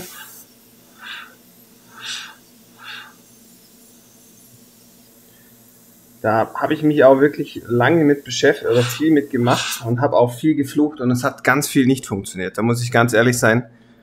Ich hatte Jahre, da habe ich dann die Gun gehabt und dann hat die nicht mehr gewollt und dann habe ich nicht gewusst, an was es liegt. Und dann habe ich einfach die ganze komplette Gun neu gereinigt und sauber gemacht, weil der Scheiß nicht funktioniert hat. Also da gab es schon ganz kritische Sachen. Zum Wohl und auf euch, liebe Jungs und Mädels. Ich bin übrigens Skorpion, wer hätte es gedacht? Es sieht irgendwie cool aus. Komm, was steht hier drauf? Forschergeist, Willenskraft, Gemütstief und Fleiß. Schwer versöhnlich, ja, stimmt wirklich. Unbeherrscht, oh ja, das kann auch sein. Und jetzt guck mal hier, rachsüchtig und triebhaft. Also triebhaft wird meine Frau sofort unterschreiben.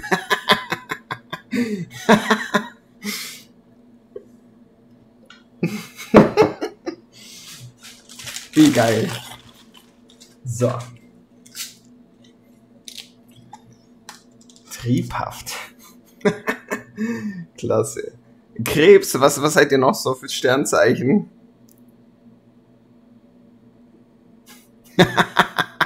Ja, der Künstler fühlt, was der Künstler fühlt, gell?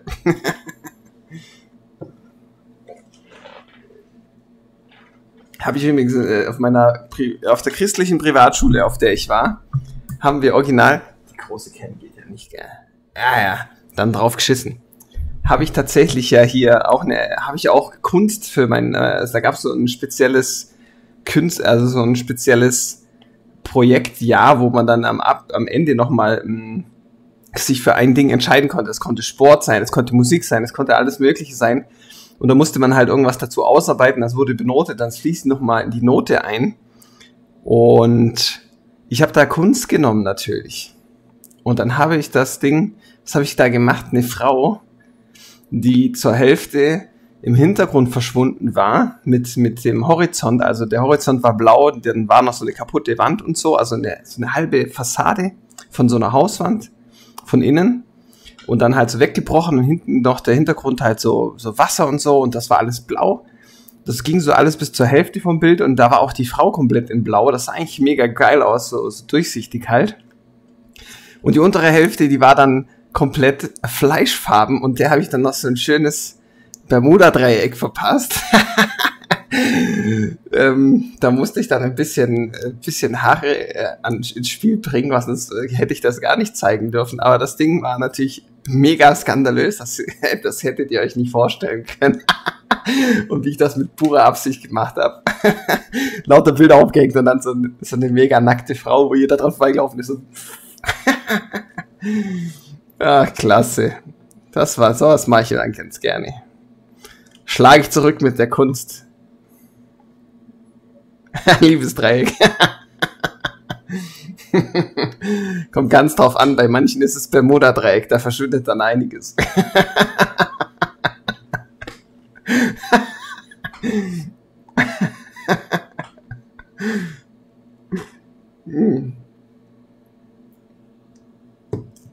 Explendiamos. Hokus Pokus, verschwindibus. Oh Mann, jetzt wird's gefährlich. Dreieck, verdammt. 3. Ich sehe schon jetzt.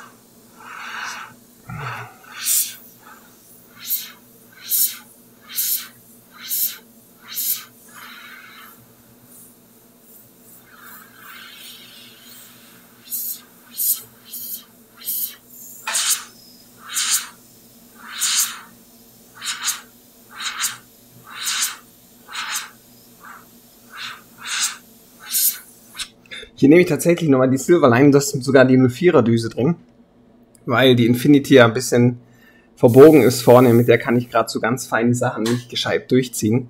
Die fängt an zu stottern. Das werden schon viele von euch kennen, wenn das wirklich so kleine Pünktchen werden dann. Wenn man es braucht, ist es geil, aber dann in den seltensten Fällen braucht man das. Und es geht mit der hier gerade ein bisschen besser.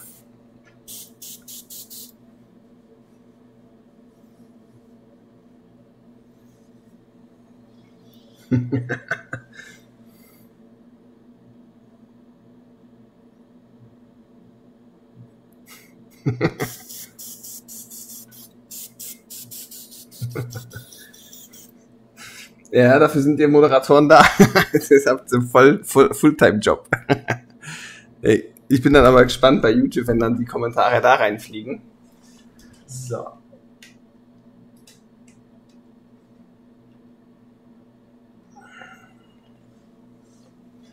Oh, komm.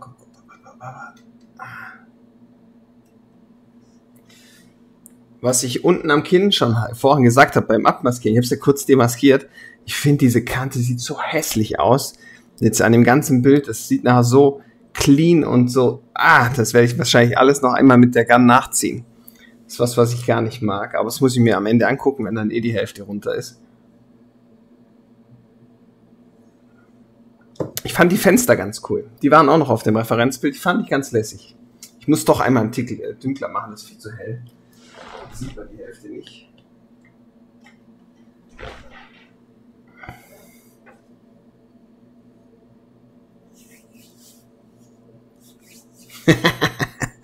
Tja, dann viel Spaß beim Lachen. So soll es ja auch sein. Einmal hier rüber. Ich muss mir ein bisschen Platz schaffen, damit ich auch hier rüberfahren kann. Wenn ich dann die Magnete stoße, ist das nicht so sinnig. Meine selbstgebauten Dinger. So, jetzt hier noch ein bisschen Kabelgewirr. Ja. Wird schon passen. Gott. Ja. Oh.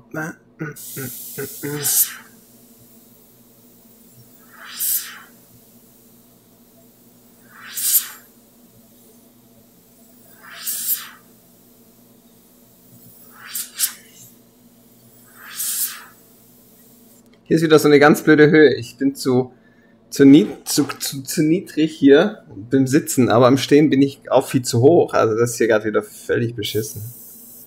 Aber das kriegen wir schon hin.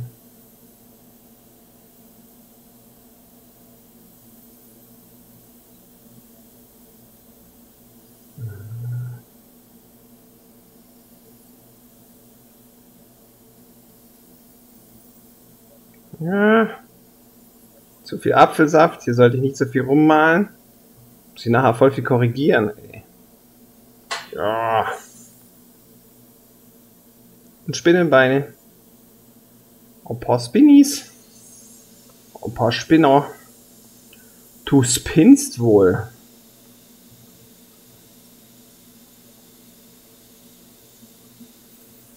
Vor allem, wie ich hier schön meine eigene Hand hebe und die ganze Zeit so einfach die ganze Zeit schön Stinkefinger raus zeige. Das ist genial. Ja, mal schön ein Stinkefinger.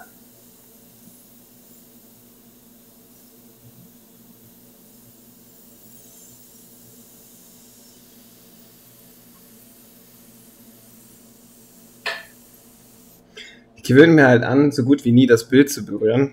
Hier unten habe ich es ein paar Mal gemacht, damit es ein bisschen gerader wird. Aber ansonsten verzichte ich da gerne drauf, dass ich da nicht so, dass das bleibt. Genau, ist Geschmackssache. Wenn zu viel abgeklebt wird, sieht das oft sehr steril aus. Genau.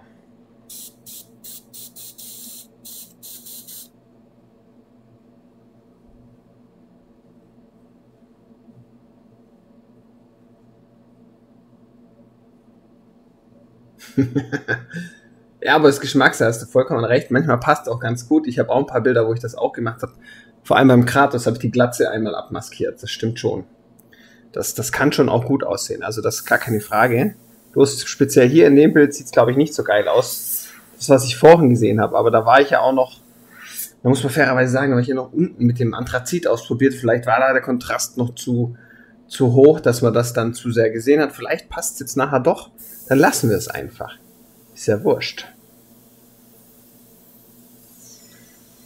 Das ist ja das Schöne, man kann einfach probieren und einfach machen. Das ist ja wirklich eigentlich das Tolle dran.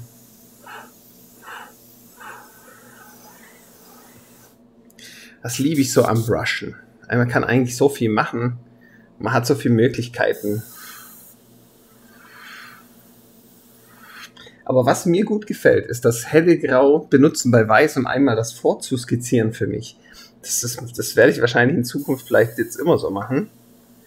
Das ist für mich eigentlich ganz sinnig, einmal das vorzulegen. Man kann nicht einmal mit Schwarz und Weiß anfangen, wenn ich das Schwarz-Weiß machen möchte.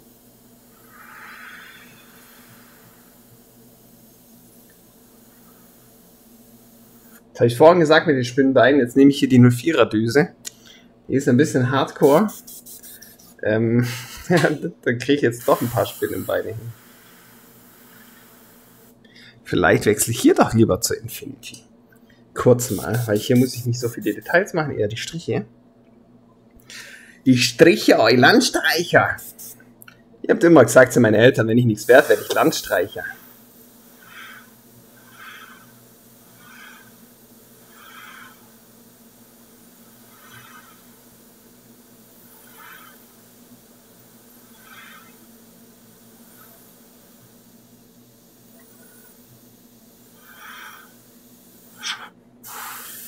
Maler und Lackierer, Fuscher und Verschmierer.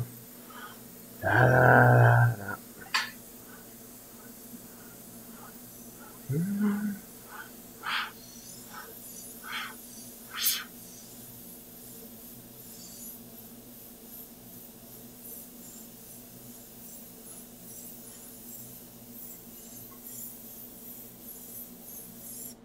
Man sieht es hier so ein bisschen, ihr seht es jetzt vielleicht nicht, aber hier sind immer noch kleine Punkte drin, was ich verrückt finde. Nur weil ich jetzt einmal da so ein bisschen angeengelt bin.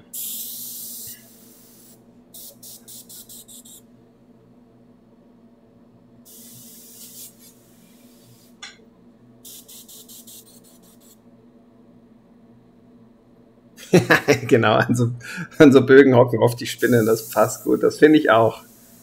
Ich mache hier gar nicht zu viel schwarz, weil ich eigentlich ja eh nachher das noch mit dem Weiß nachher das noch einmal den Schein rausziehe und den färben wir dann eh ein. Ist auch egal, ob wir das Weiß nehmen.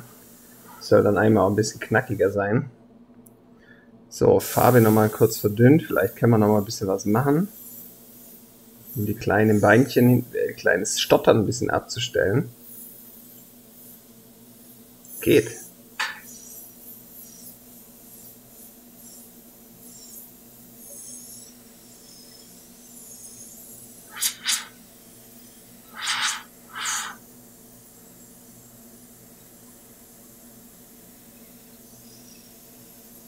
Hätte vielleicht noch mal so ein bisschen Punkte machen können. Vielleicht noch so ein bisschen sprenkeln eigentlich. Sprenkeln ist eigentlich keine blöde Idee, weil Sprenkeln macht eigentlich immer so eine Steinoptik. Hätte ich vielleicht sprenkle ich da nachher noch alles ein bisschen über. So ein bisschen voll spritzen.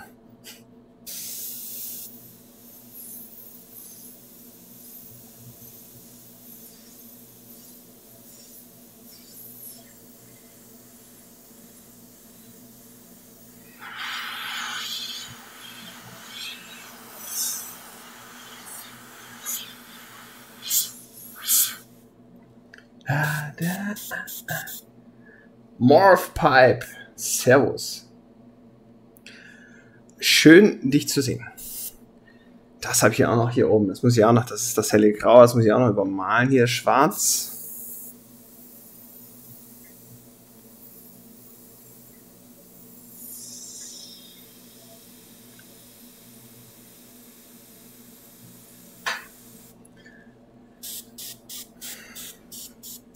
Einmal schön die Marv Pipe runterheizen. Ja.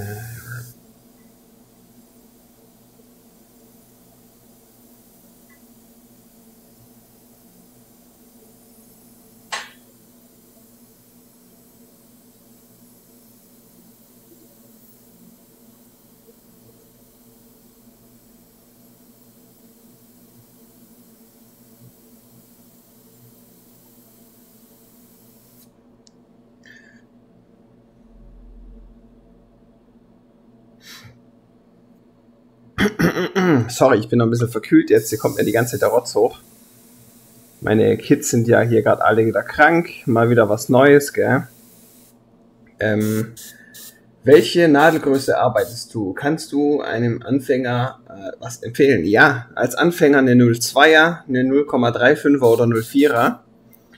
Lieber nicht zu klein, weil die kleinen Düsen, gerade hier bei zum Beispiel hier die Infinity, die hat zum Beispiel die 0,15er drin. Die ist für einen Anfänger komplett nicht gut, weil die einfach zu sensibel ist. Die ist da einfach, die zickt da, die ist viel zu schnell rum. Da muss man schon ein bisschen sich mit auskennen. Eine 0,2er kann man schon machen.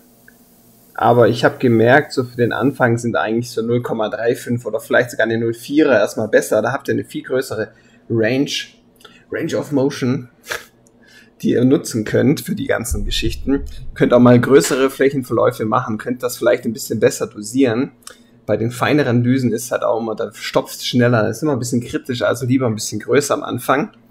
Macht immer mehr Sinn. Meiner Meinung nach.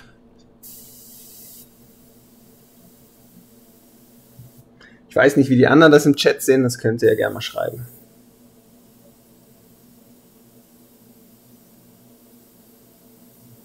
Was ihr da so gemacht habt oder was habt ihr da so für Erfahrungen gemacht?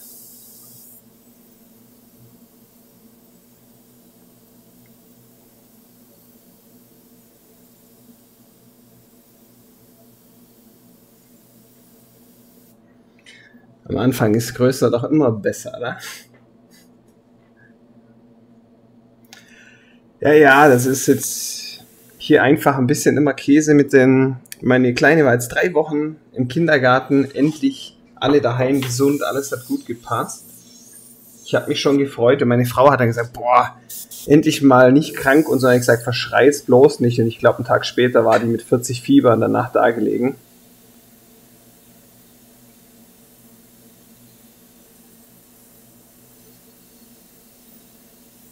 Ich merke es jetzt selber gerade auch, dass das immer schlimmer wird, aber jetzt heute geht es auf jeden Fall noch. Ich hatte aber auch Bock heute zu malen, da bin ich ehrlich, da hält mich so schnell mal nichts von ab.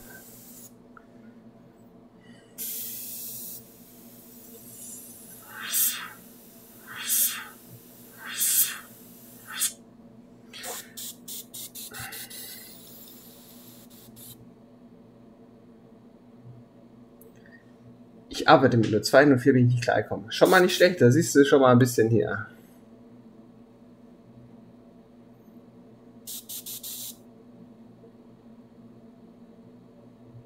Siehst du, jeder ist ein bisschen anders. Enrico ist genau umgekehrt. Und da seht ihr, da gibt es keine perfekte Lösung, aber müsst ihr vielleicht auch ein bisschen probieren. Aber am besten habt ihr beides da, dann könnt ihr das nämlich ausprobieren. Wenn ihr euch da bei der H&S einfach die Pistolen in der 2-in-1-Version holt, dann sind meistens ein großer Düsensatz und ein kleiner Düsensatz mit dabei. Und dann, jetzt will ich mich konzentrieren, dann habt ihr da meistens, könnt ihr das meistens ausprobieren, ist gar nicht schlecht. Ich glaube, da spart ihr auch ein bisschen was, wenn ihr euch das im Nachhinein holt, ist es, glaube ich, teurer.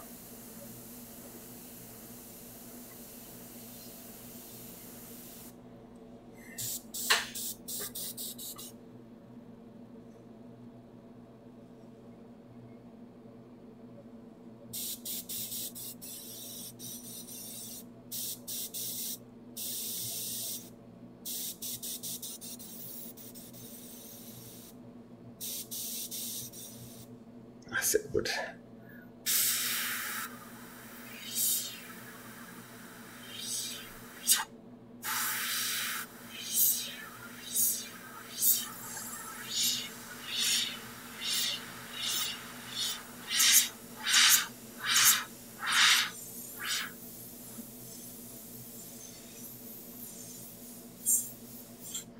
Oh, dann muss ich schön die ganz sauber morgen mir die Nadel angucken.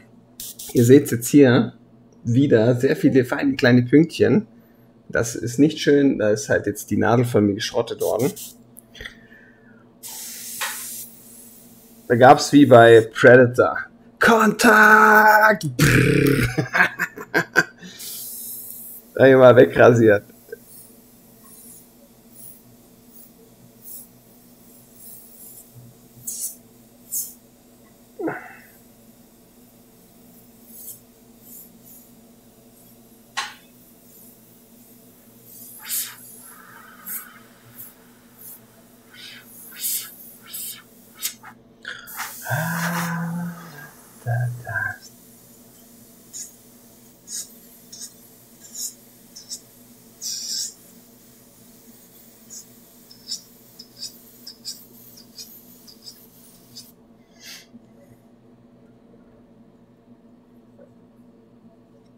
Ah, okay, dann ist es sogar günstiger. Das passt auch gut. Jetzt tue ich mal kurz hier gucken. Sprenkel mal so ein kleines bisschen nur hier in dem Gestein rum.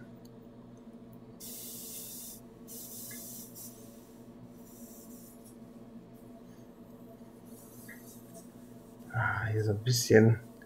Seht ihr wahrscheinlich gar nicht so krass, aber einfach noch mal ein bisschen Struktur hier reinbringen.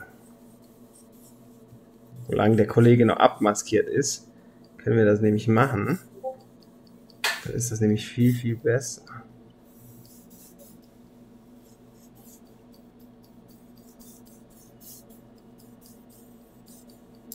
Mit dem Schlauch geht das auch endlich mit dem Knicken. Davor hatte ich so einen schwarzen, dicken Nylon-Schlauch. Da ging das einfach nicht. Das konnte ich knicken, wie ich wollte. Das konnte ich knicken.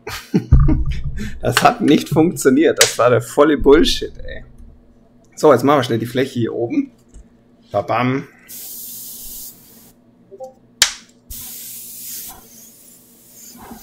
Oh, ich bin nachher so gespannt. Seid ihr auch gespannt, wie ich das halbe Bild abreiße, nachher, wenn ich den Skull wegnehme.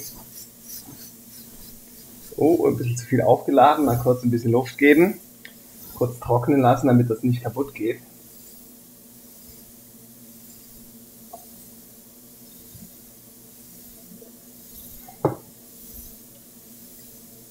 Ja, mittlerweile komme ich auch mit der 03er und mit der 035er und mit der 02er sind meine Lieblings. Also 0,2 habe ich gemerkt. Für mich persönlich, damit komme ich am besten zurecht. Die nehme ich auch, glaube mit am liebsten.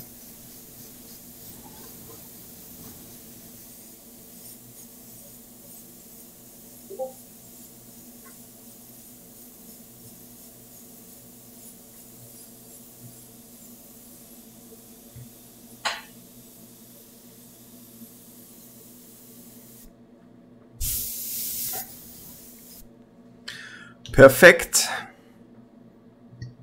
Gott, wir haben es. Erstmal so das grobe Ding erstmal. Sehr geil. Und das schneller als gedacht.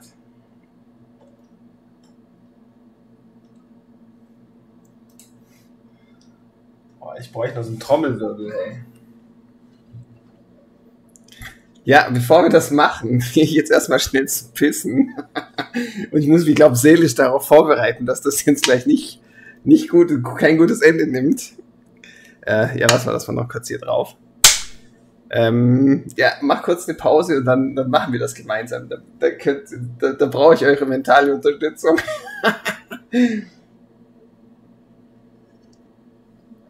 Ja, hier unten hat es schon, glaube ich, ganz schön was weggenommen. Da war ich schon ein bisschen so gehofft, dass das nicht jetzt zur Dauer wird, aber sehen wir gleich. Also dann bis gleich, in ein paar Minuten bin ich gleich wieder da für euch. Ihr Schnuckeles.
So, da sind wir wieder. Hey, ich habe die Kamera wieder hinbekommen. Wupp, wupp.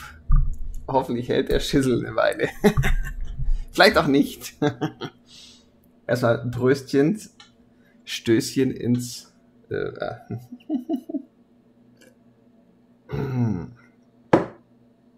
Herrlich, einfach nur herrlich.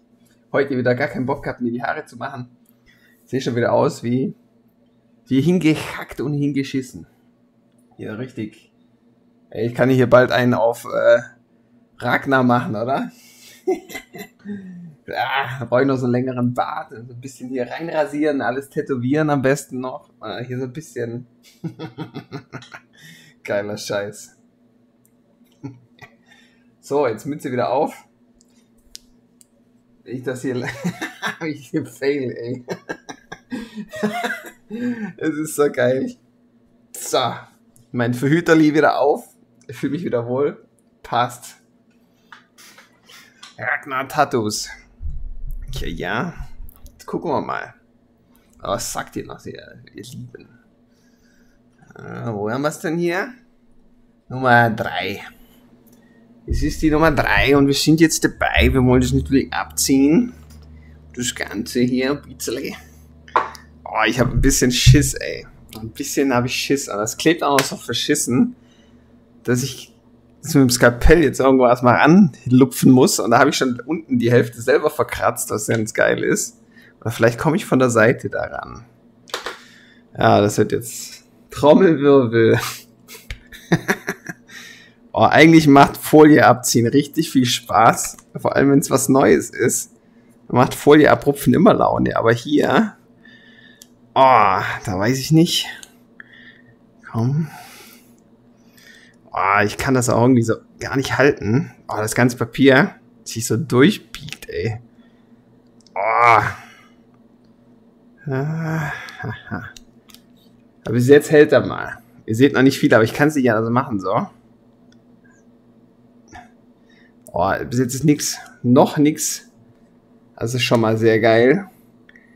Machen wir es mal am besten mal so, wie ich es gelernt habe. So flach wie möglich abziehen. Wenn ihr irgendwas abzieht, immer so flach wie möglich, dann habt ihr den geringsten Widerstand auf dem Untergrund und habt das meiste auf dem Klebeband. Also immer, da kann ich jetzt mal kurz klugscheißern vom Lackieren, immer so richtig schön flach abziehen. So hat man mir das beigebracht. Oh, jetzt mache ich hier oben, original in der Schwarze, über meine Finger dapperte scheiß Papier. Ich weiß ja, oh, wenn ich es jetzt hier befestige, dann habe ich nachher wieder da Kratzer, egal. Fummel mal halt da nochmal ein bisschen ab. Ich mache das mit Amore. Das hält, ja Gott sei Dank, ey. Bis jetzt ist noch alles ganz gut. Oh, das klebt so feste auf dem Scheiß. Oh. Ich muss irgendwie hier gerade leider ein bisschen... Oh, leck mich am Arsch. Er klebt feste. Oh. Come on. Ja, da ist ein bisschen hier... Am Kiefer geht ein bisschen was weg. Hier ein bisschen klein. An der Innenseite. Ja, das ist alles in Ordnung. Ja. Komm. Ja.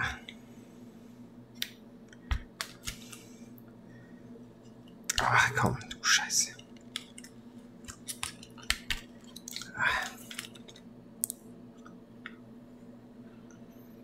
Ja, super. Super kleiner Puper. Hier hängt noch ein bisschen Maskierfolie dran, das mache ich gleich.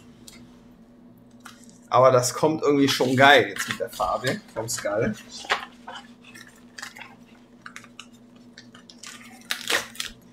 Jetzt kommt der Schwabe in mir durch. Jetzt muss ich die Folie hier, die klebe ich wieder auf das Stück zurück. Da kommt der Schwabe voll in mir durch. Das ist noch gut, das kann man noch nutzen. Aber so Restfetzen nehme ich immer ganz gern für irgendeinen anderen Scheiß. Guck, da seht ihr noch. Hier ist die gute Frau mit ihrer Kontaktlinse noch drauf. Und so ein Stück, wenn ich dann irgend so ein Fetzen habe, dann nehme ich lieber das hier.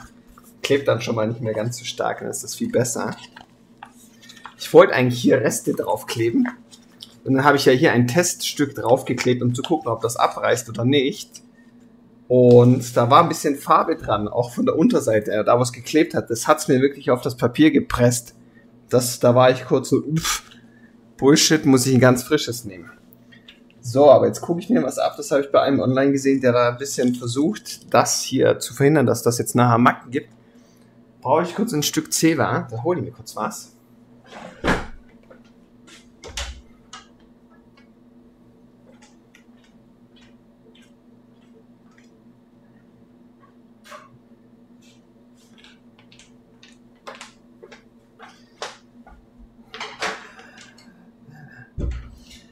Das ist wie beim Rasieren. Wenn man sich rasiert hat, dann so ein Fetzen Papier drunter klebt, an sein Kinn beppt.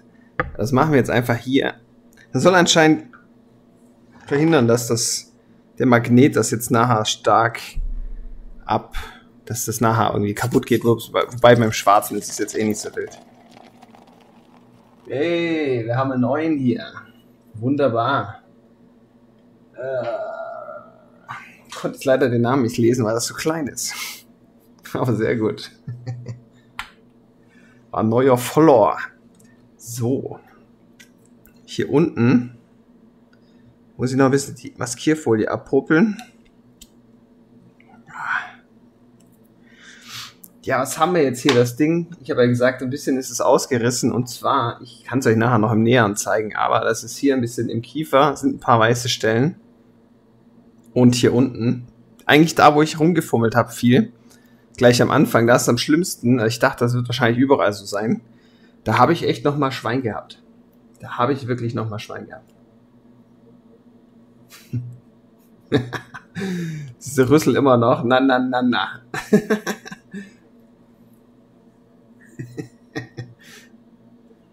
So. Ja, das ist das schon mal gar nicht verkehrt. Vielleicht mal hier den Müll kurz wegfetzen. Ich bin ja so ein reinlicher Typ. Ich habe hier unten gleich einen Mülleimer. Komm, wir können jetzt hier mit dem Mikrofon, da gibt's doch hier die gibt's auch auf Twitch hier, ich weiß gar nicht, wie die Weiber nochmal heißen, das waren auch Kerle, die so ins Mikrofon reinschmatzen und so reinflüstern, damit ihr euch eure Ohren verwöhnen kann. Ich weiß nicht, das hat auch so einen ganz bescheuerten Namen, aber ich komme nicht drauf. Da gibt's so viel Blödsinn. Ja, hier unten gefällt mir jetzt die Kante auch nicht so schön. Ich zoome da in den unteren Bereich ran für euch.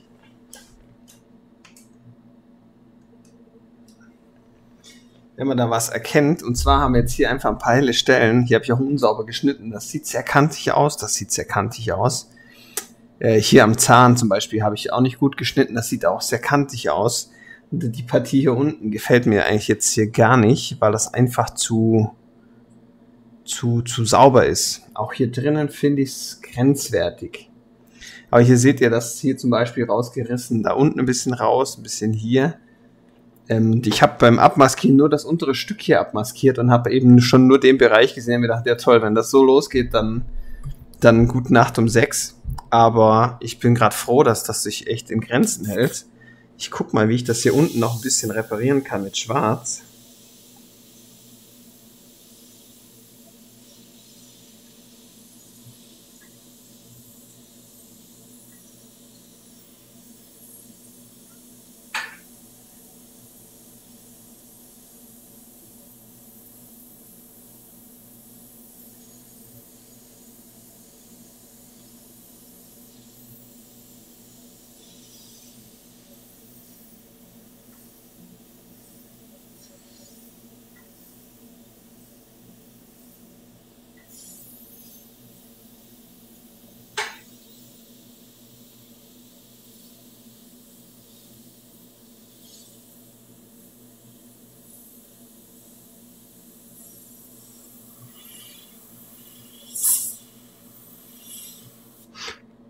Das Gute ist, ich habe jetzt das gleiche Schwarz wie hier in der Gun drin, was auch hier dran ist. Jetzt kann ich das eigentlich übermalen, habe ich auch gerade gemacht.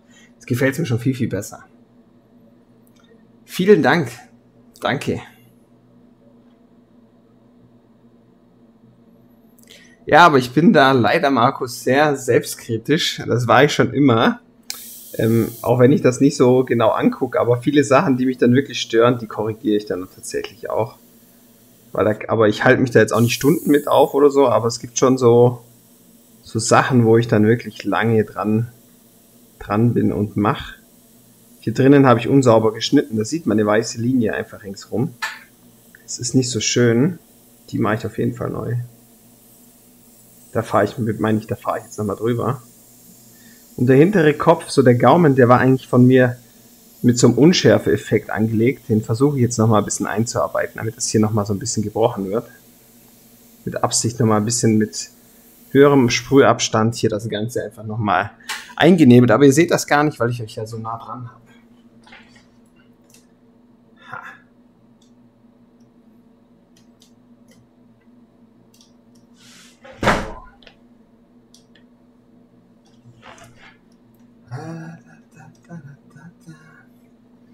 Das Wasser auf Seite. Aber das kommt schon sehr gut, das Bild. Also hier, wie gesagt, sind noch so ein paar Kleinigkeiten drin. Ja, selbstkritisch auf die Haare nicht richten. Ja, das ist es halt. Wo ist der Fokus drauf? Ganz klar. Ich gehe jetzt hier einfach mit dem Schwarz rein, statt mit dem Rot. Weil wenn ich da mit dem Rot reingehe, dann wird das Weiße gleich ganz pink und das ist mir das.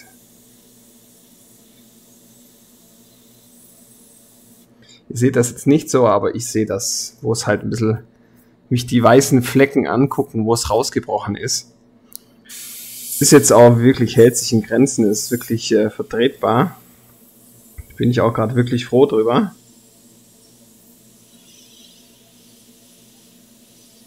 Ja, er kommt schon irgendwie geil. Der gefällt mir richtig. Vor allem, wenn wir jetzt noch die Wirbelsäule mit einfärben, dass die auch noch den Rotstich kriegt, den Orange-Rot.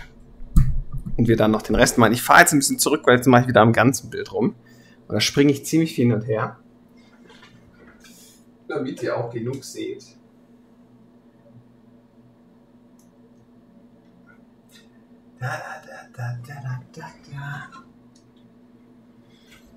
Guck dir mal den Affen an, wie er mit Sibylle tanzt. Er tanzt so elegant mit Sibylle an der Hand. Hier oben ist noch die Kante ganz hässlich, aber da haben wir Gott sei Dank ja auch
habe das Mikrofon ausgemacht.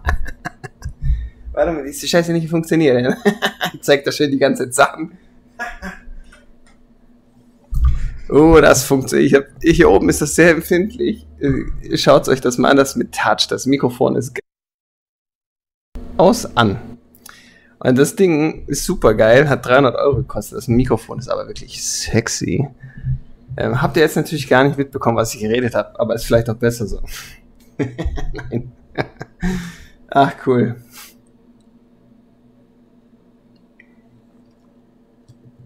Ich weiß jetzt gar nicht, ob das hier noch zu hell ist. Ob danach ich dann zu hell werde oder ob das zu hell ist zum Kontrast zum Skull. Jetzt ist der wieder sehr hell. Schön bunt und so, das gefällt mir eigentlich. Aber ich gucke jetzt mal, ich lasse das einfach mal erstmal. Ich mache hier drinnen noch so ein bisschen.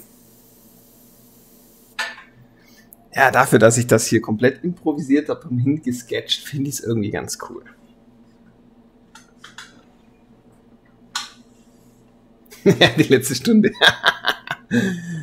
Ich weiß manchmal nicht, also wie oft ich mein Zeug hier in der Bude suche, dann müsstet ihr einmal meine Frau fragen, wenn ich dann wieder durch die Gegend laufe, sie sagt, was suchst du denn jetzt schon wieder? Dann sage ich, ja, irgendwie finde ich meinen Schlüssel nicht, der liegt da und da. Dann, was suchst du jetzt denn? Also ich bin bei sowas ultra vergesslich. Das kriege ich schon ganz gerne hin. Komm, wir machen mal hier noch ein bisschen Struktur, so ein bisschen rein. Kann ich nebenher noch ein bisschen quatschen. Das ist fein.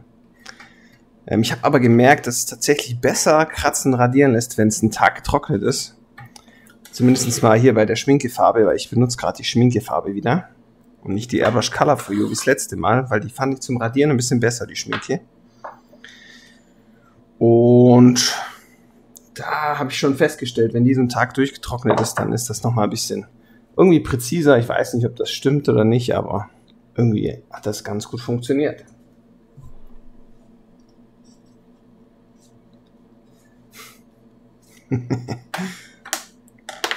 Oh, schau dir das mal an.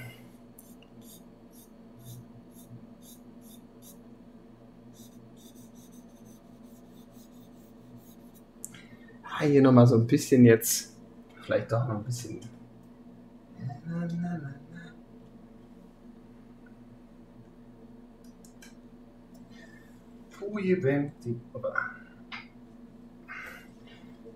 Ich bringe jetzt hier nochmal ein bisschen so Kratzstrukturen rein. Ich nehme euch jetzt nicht so nah ran, weil ich jetzt überall rumspringe. Einfach nochmal so ein bisschen, das sieht eigentlich ganz lässig aus, weil das nochmal so ein bisschen den Steincharakter hat. Vielleicht noch ein bisschen mit dem Weicheren. Ein bisschen mit dem Weicheren hier. Da ist jetzt der rote Film ein bisschen besser. Ja, die Farbe ist jetzt noch ein bisschen feuchter und lässt sich so ein bisschen schneller bearbeiten.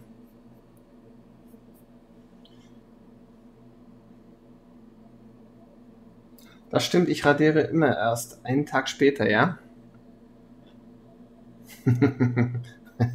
Ich schmink mich immer gerne. Eyeliner muss sein.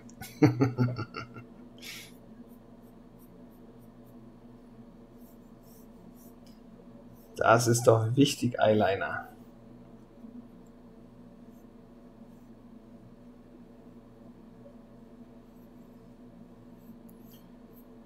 Ah, da sieht man es hier. Wow.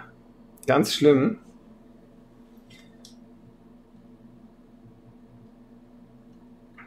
Einmal ganz kurz hier. Ich bin super sachte drüber, aber es zieht es mir sofort bis aufs Grund. Das ist gerade voll empfindlich. Vielleicht liegt es auch daran, dass der Dinger hier noch so ein Holzstück dran hat.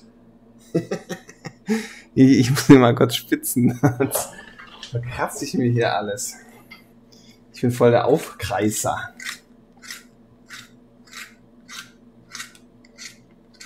Ja, permanent Make-up.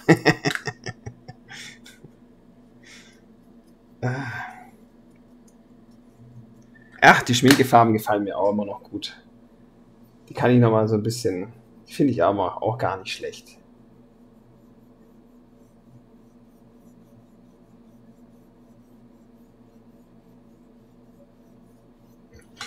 Das finde ich kommt nochmal ein bisschen besser, wenn wir hier nämlich eben das Weiß nicht benutzen.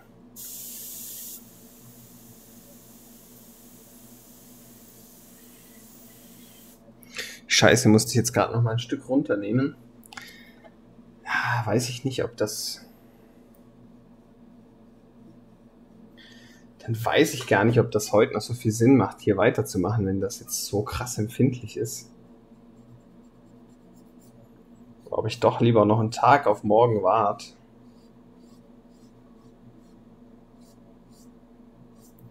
Aber ich finde, was ganz schön ist gerade, wo wir mal beim Torbogen bleiben, was ich eigentlich ganz schön finde jetzt hier gerade momentan, weil wir jetzt hier nur mit Schwarz gearbeitet haben, hat ja auch schon jemand mal gefragt in der Community, wie man nur schwarz arbeiten kann. Da muss man halt mit Schwarz sehr verdünnt halt verschiedene Ebenen einbauen.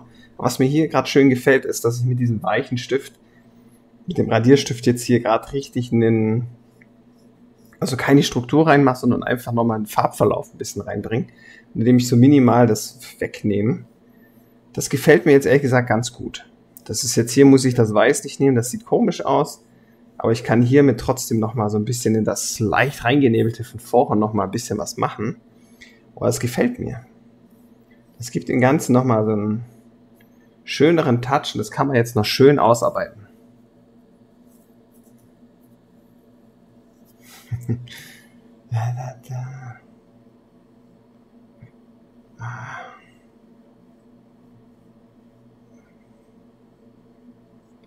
Sind denn eigentlich neue Community-Bilder drin?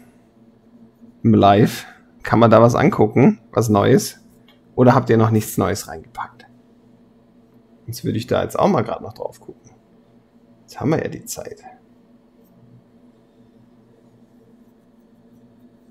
Ja, dafür merke ich gerade, ist der super, der helle, der radiert mir das richtig weg.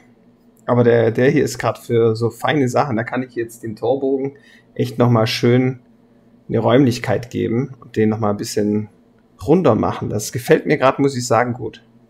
Das funktioniert auch gerade sehr gut.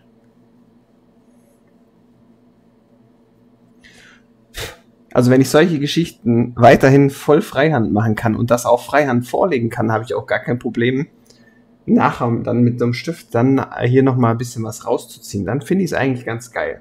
Dann macht mir das wirklich Spaß. Rosa ist weich, Elke, genau. Und schwarz ist hart, ich mein weiß.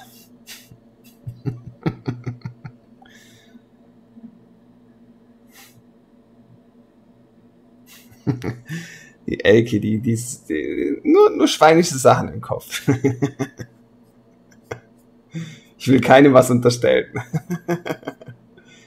Aber das macht gerade richtig Spaß, da kann man nochmal so ein bisschen echt malen. Das taugt mir gerade.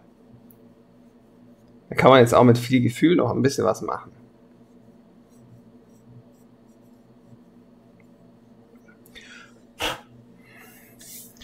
Dann ist das hier nicht, sind das hier keine Mixed Medien, wie bei anderen.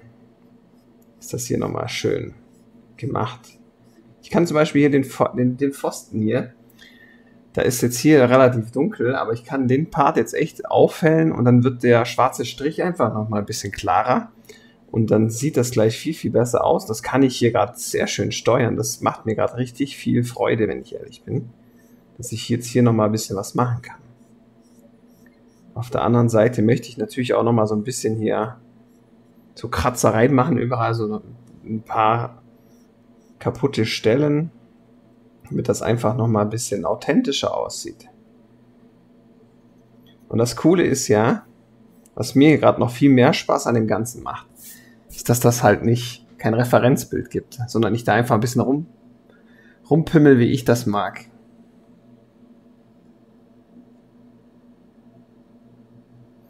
Aber dafür am weißen Untergrund brauchst du einen Radierer. Das Ganze, ja, du hast auch vollkommen recht, wird schwierig. Ja, wir freuen uns alle. Nein, aber das sehe ich genauso. Wenn man auf weiß arbeitet, dann da habe ich jetzt noch nicht so meine Vorgehensweise, die mir gut passt. Ich habe natürlich auch viel radiert. Das ist hier, da habe ich hier das Hellblau habe ich hier überall noch rausgezogen. Das hat super funktioniert. Vielleicht mache ich hier nachher auch noch eine helle Kante rein überall in dem äußeren Bereich und nebel die nochmal mit dem Blau ganz leicht nach. Damit das hier sich nochmal ein bisschen abhebt, da habe ich eigentlich auch nochmal Bock drauf, also hier den Rand entlang.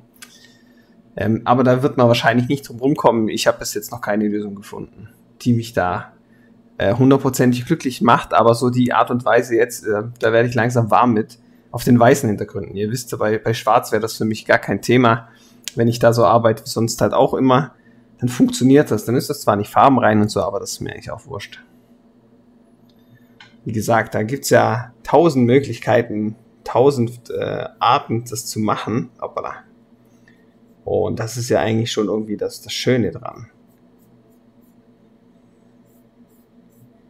Guck dir den Affen an, wie er tanzt mit Sibylle an der Hand. Die ganze Zeit lassen sowas lauter, so Kinderlieder laufen. Die ganze Zeit bin ich schon völlig geschädigt deswegen, ey. Aber ich muss sagen, wir haben jetzt gleich 21 Uhr. Wir haben schon 21 Uhr. Also ich denke mal, länger wie halbe mache ich heute nicht, weil eigentlich habe ich versprochen, dass ich heute nicht so lange streame und dann auch ein bisschen meinen Hals noch schon. Damit ich morgen hoffentlich nicht komplett zusammenkack. Jetzt mache ich jetzt hier noch ein bisschen was. Vielleicht quatsche ich jetzt einfach auch noch kurz ein bisschen mit euch. Ja, da hier, ich merke es hier zieht es mir das zu schnell runter. Da warte ich jetzt lieber echt einen Tag, sonst ist das wieder unnötig.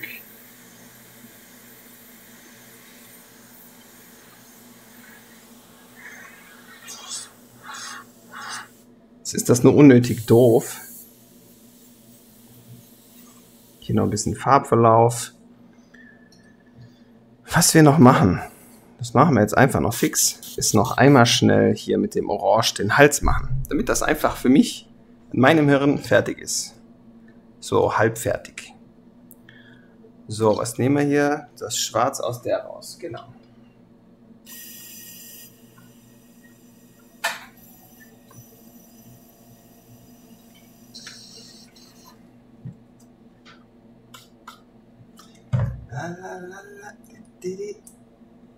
Kurz putzen. Also ich zoome mal raus wieder, dann seht ihr auch mehr. Das seht ihr hier. Hinten liegt übrigens schön das Schleifpapier, was für den Glasstift ist. Das funktioniert echt super. Der Markus hat auch wieder einen tollen Tipp parat gehabt. Das ist das Schöne, wenn man dann hier voneinander lernen kann, wenn der Koch uns hier einiges beibringt und auch andere ihre Ideen einbringen. Chaosnips und Elke und so ein Zeug. Also es ist immer schön, jeder da ein bisschen was mit zu beiträgt, dann kommt man da langsam immer gemeinsam Schritt für Schritt vorwärts. Das macht ultra viel Spaß, finde ich.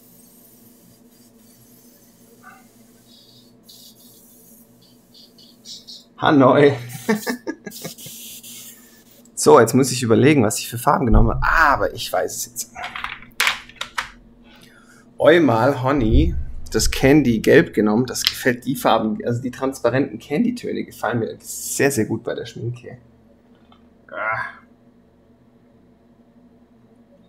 Die Candyman, die finde ich voll geil. Und das sind auch die Töne, also das hier, das ist alles selbst gemischt von den zwei hier. Das ist ein geiler Ton. Also hier mache ich noch keine Farbe, weil ich erst die Struktur machen möchte. Jetzt muss ich es nochmal einfärben, dann wird es dunkler an den Stellen, wo es nicht dunkel sein soll. Deswegen warte ich da bei dem Lichtschein bis zum Schluss. Aber hier nehme ich jetzt, was habe ich genommen? 1:1, glaube ich. Oder ich könnte auch erst einmal rot nehmen oder, nee, erstmal gelb. Und dann mixe ich das mal auf der Oberfläche. Dann machen wir das mal einfach so. Mixi. Oh, dann machen wir da unten mal ein bisschen hier das Gelb.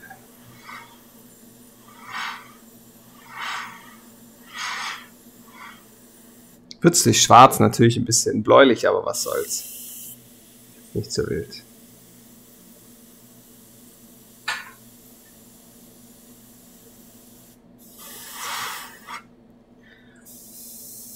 Und dann haben wir mal das Rot rein.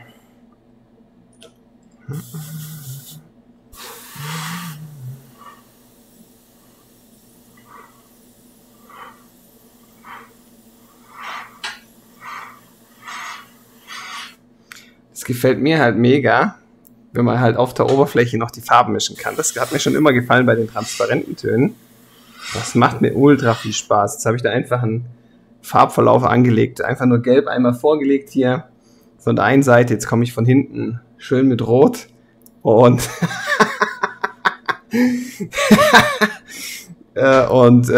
kann das schön farblich voll dosieren, so wie ich das brauche. Und das kann man auch schon vorher an der Gun fertig machen, aber ich mache das gerne so. Und dann passt das mir eigentlich auch mal ganz gut.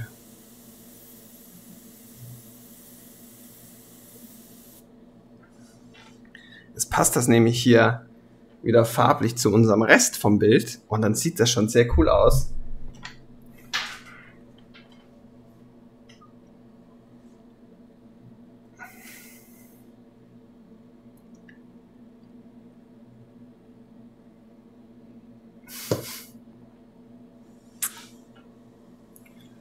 Wir sind ein bisschen blue, aber die Abendei. So, ihr Lieben, ich mache hier mal ein Foto für Insta. Ich schon lange nichts mehr gepostet, die Tage.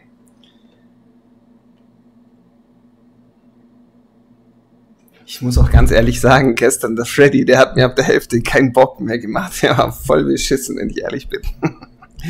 Den kriegt ihr 10-mal besser hin. Aber den Freddy habe ich völlig versemmelt gestern. Ich habe mir heute Morgen nochmal angeguckt und mir gedacht, mein Gott, zu viel Apfelsaft und dann ab der Hälfte einfach keinen Bock mehr gehabt. Das war wirklich schlimm, ey. Aber das sieht schon richtig klasse aus. Wenn wir das jetzt noch schön weiter verfeinern und machen, das wird, glaube ich, noch milde Gracia. Perfekt. Ihr Lieben da draußen.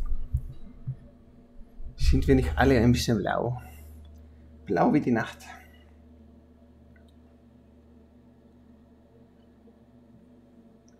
Dein Kumpel ist ja da. Ja, super.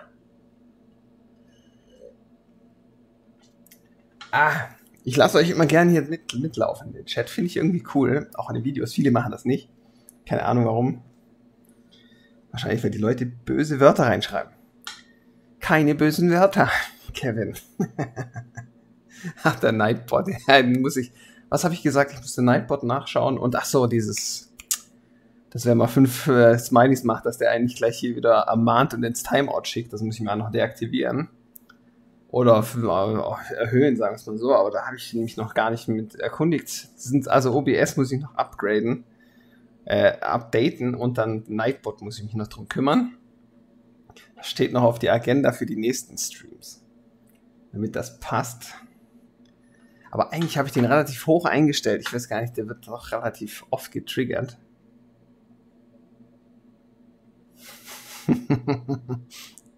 Das machen wir nicht. Wir haben keine bösen Wörter. Ach ja, warum auch, gell? Leben und Leben lasse, liebe Leute. Mein kleines Säckle da hinten hier. Jetzt bin ich hier rumgelaufen, dann war der so weit oben, dann sah das aus, wie so ein Vollspasti aus. Bin so durchs Dorf gelaufen und hatte die ganze Zeit hier hinten so den Lümmel weit oben, das sah aus. Da sah ich so richtig aus, wie frisch aus der Weißenau rausspaziert.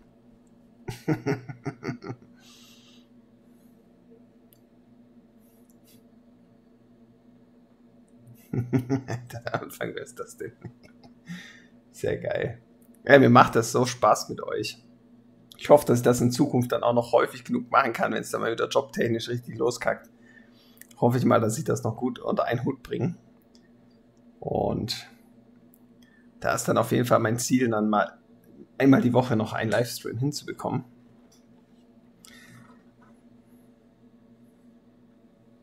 Ja, gehört zu Zwiefalten, sehr gut. Da kann man dann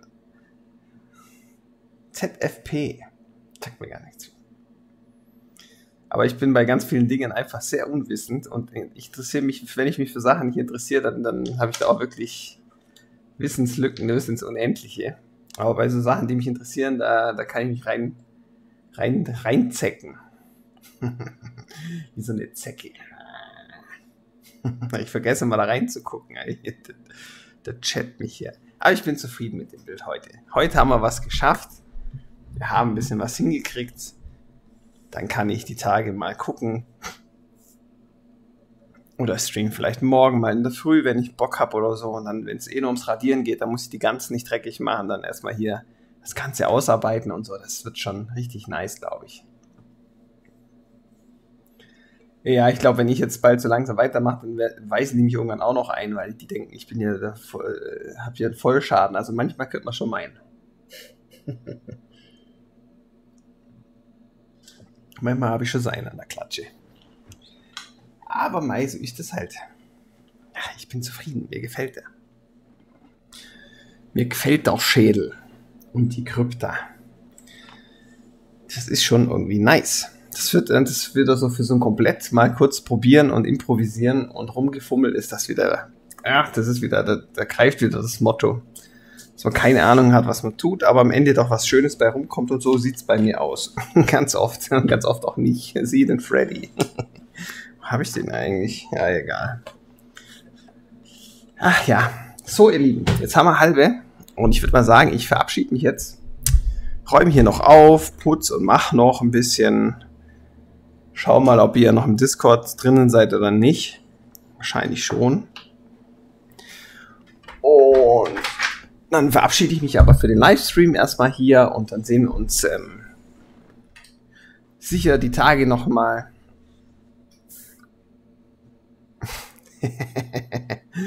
Dann sehen wir uns die Tage nicht nochmal. Wie gesagt, jetzt muss ich mal schauen, wie es mir gesundheitlich geht, ob es mir jetzt mit der Erkältung schlimmer wird oder nicht. Sehen wir dann. Oder ob ich morgen oder die Tage vielleicht mal oder am Sonntag hier mal noch weitermache. Und also ich mache es dann sowieso live, aber dann ist die Zeit halt, kann sein, dass ich es ja mal vormittags mache oder so, weil ich einfach Bock drauf habe. Und dann seht ihr das oder nicht, aber ihr könnt es auf dem Kanal hier oder dann spätestens bei YouTube nachholen, wenn ihr dann wollt. Es ist ja dann kein Thema. Und dann würde ich sagen, reingehauen. Vielen lieben Dank dafür. Schaut gerne auf meinem Kanal, YouTube-Kanal habe ich, glaube ich, 140 Videos mittlerweile, die sich rund ums Airbrushen drehen. Da könnt ihr euch gerne alles Mögliche reinziehen. Ich kriege sehr oft Fragen gestellt von Sachen, wo ich schon Videos drin habe, also guckt da gerne mal rein. Und ansonsten guckt auch gerne bei Airbrush for You rein, in meinem Airbrush-Partner. Auch ein sehr geiler Shop. Und dann würde ich sagen, da habe ich Mittag. Ja, das mache ich. Wenn, dann mache ich 12. Ja, und dann reingehauen und viel Spaß und vielen Dank. Ach, wo habe ich denn die Maus? Ich bin heute wieder so verpeilt und verstrahlt, das glaubt ihr gar nicht. Es war wieder sehr, sehr toll. Dankeschön.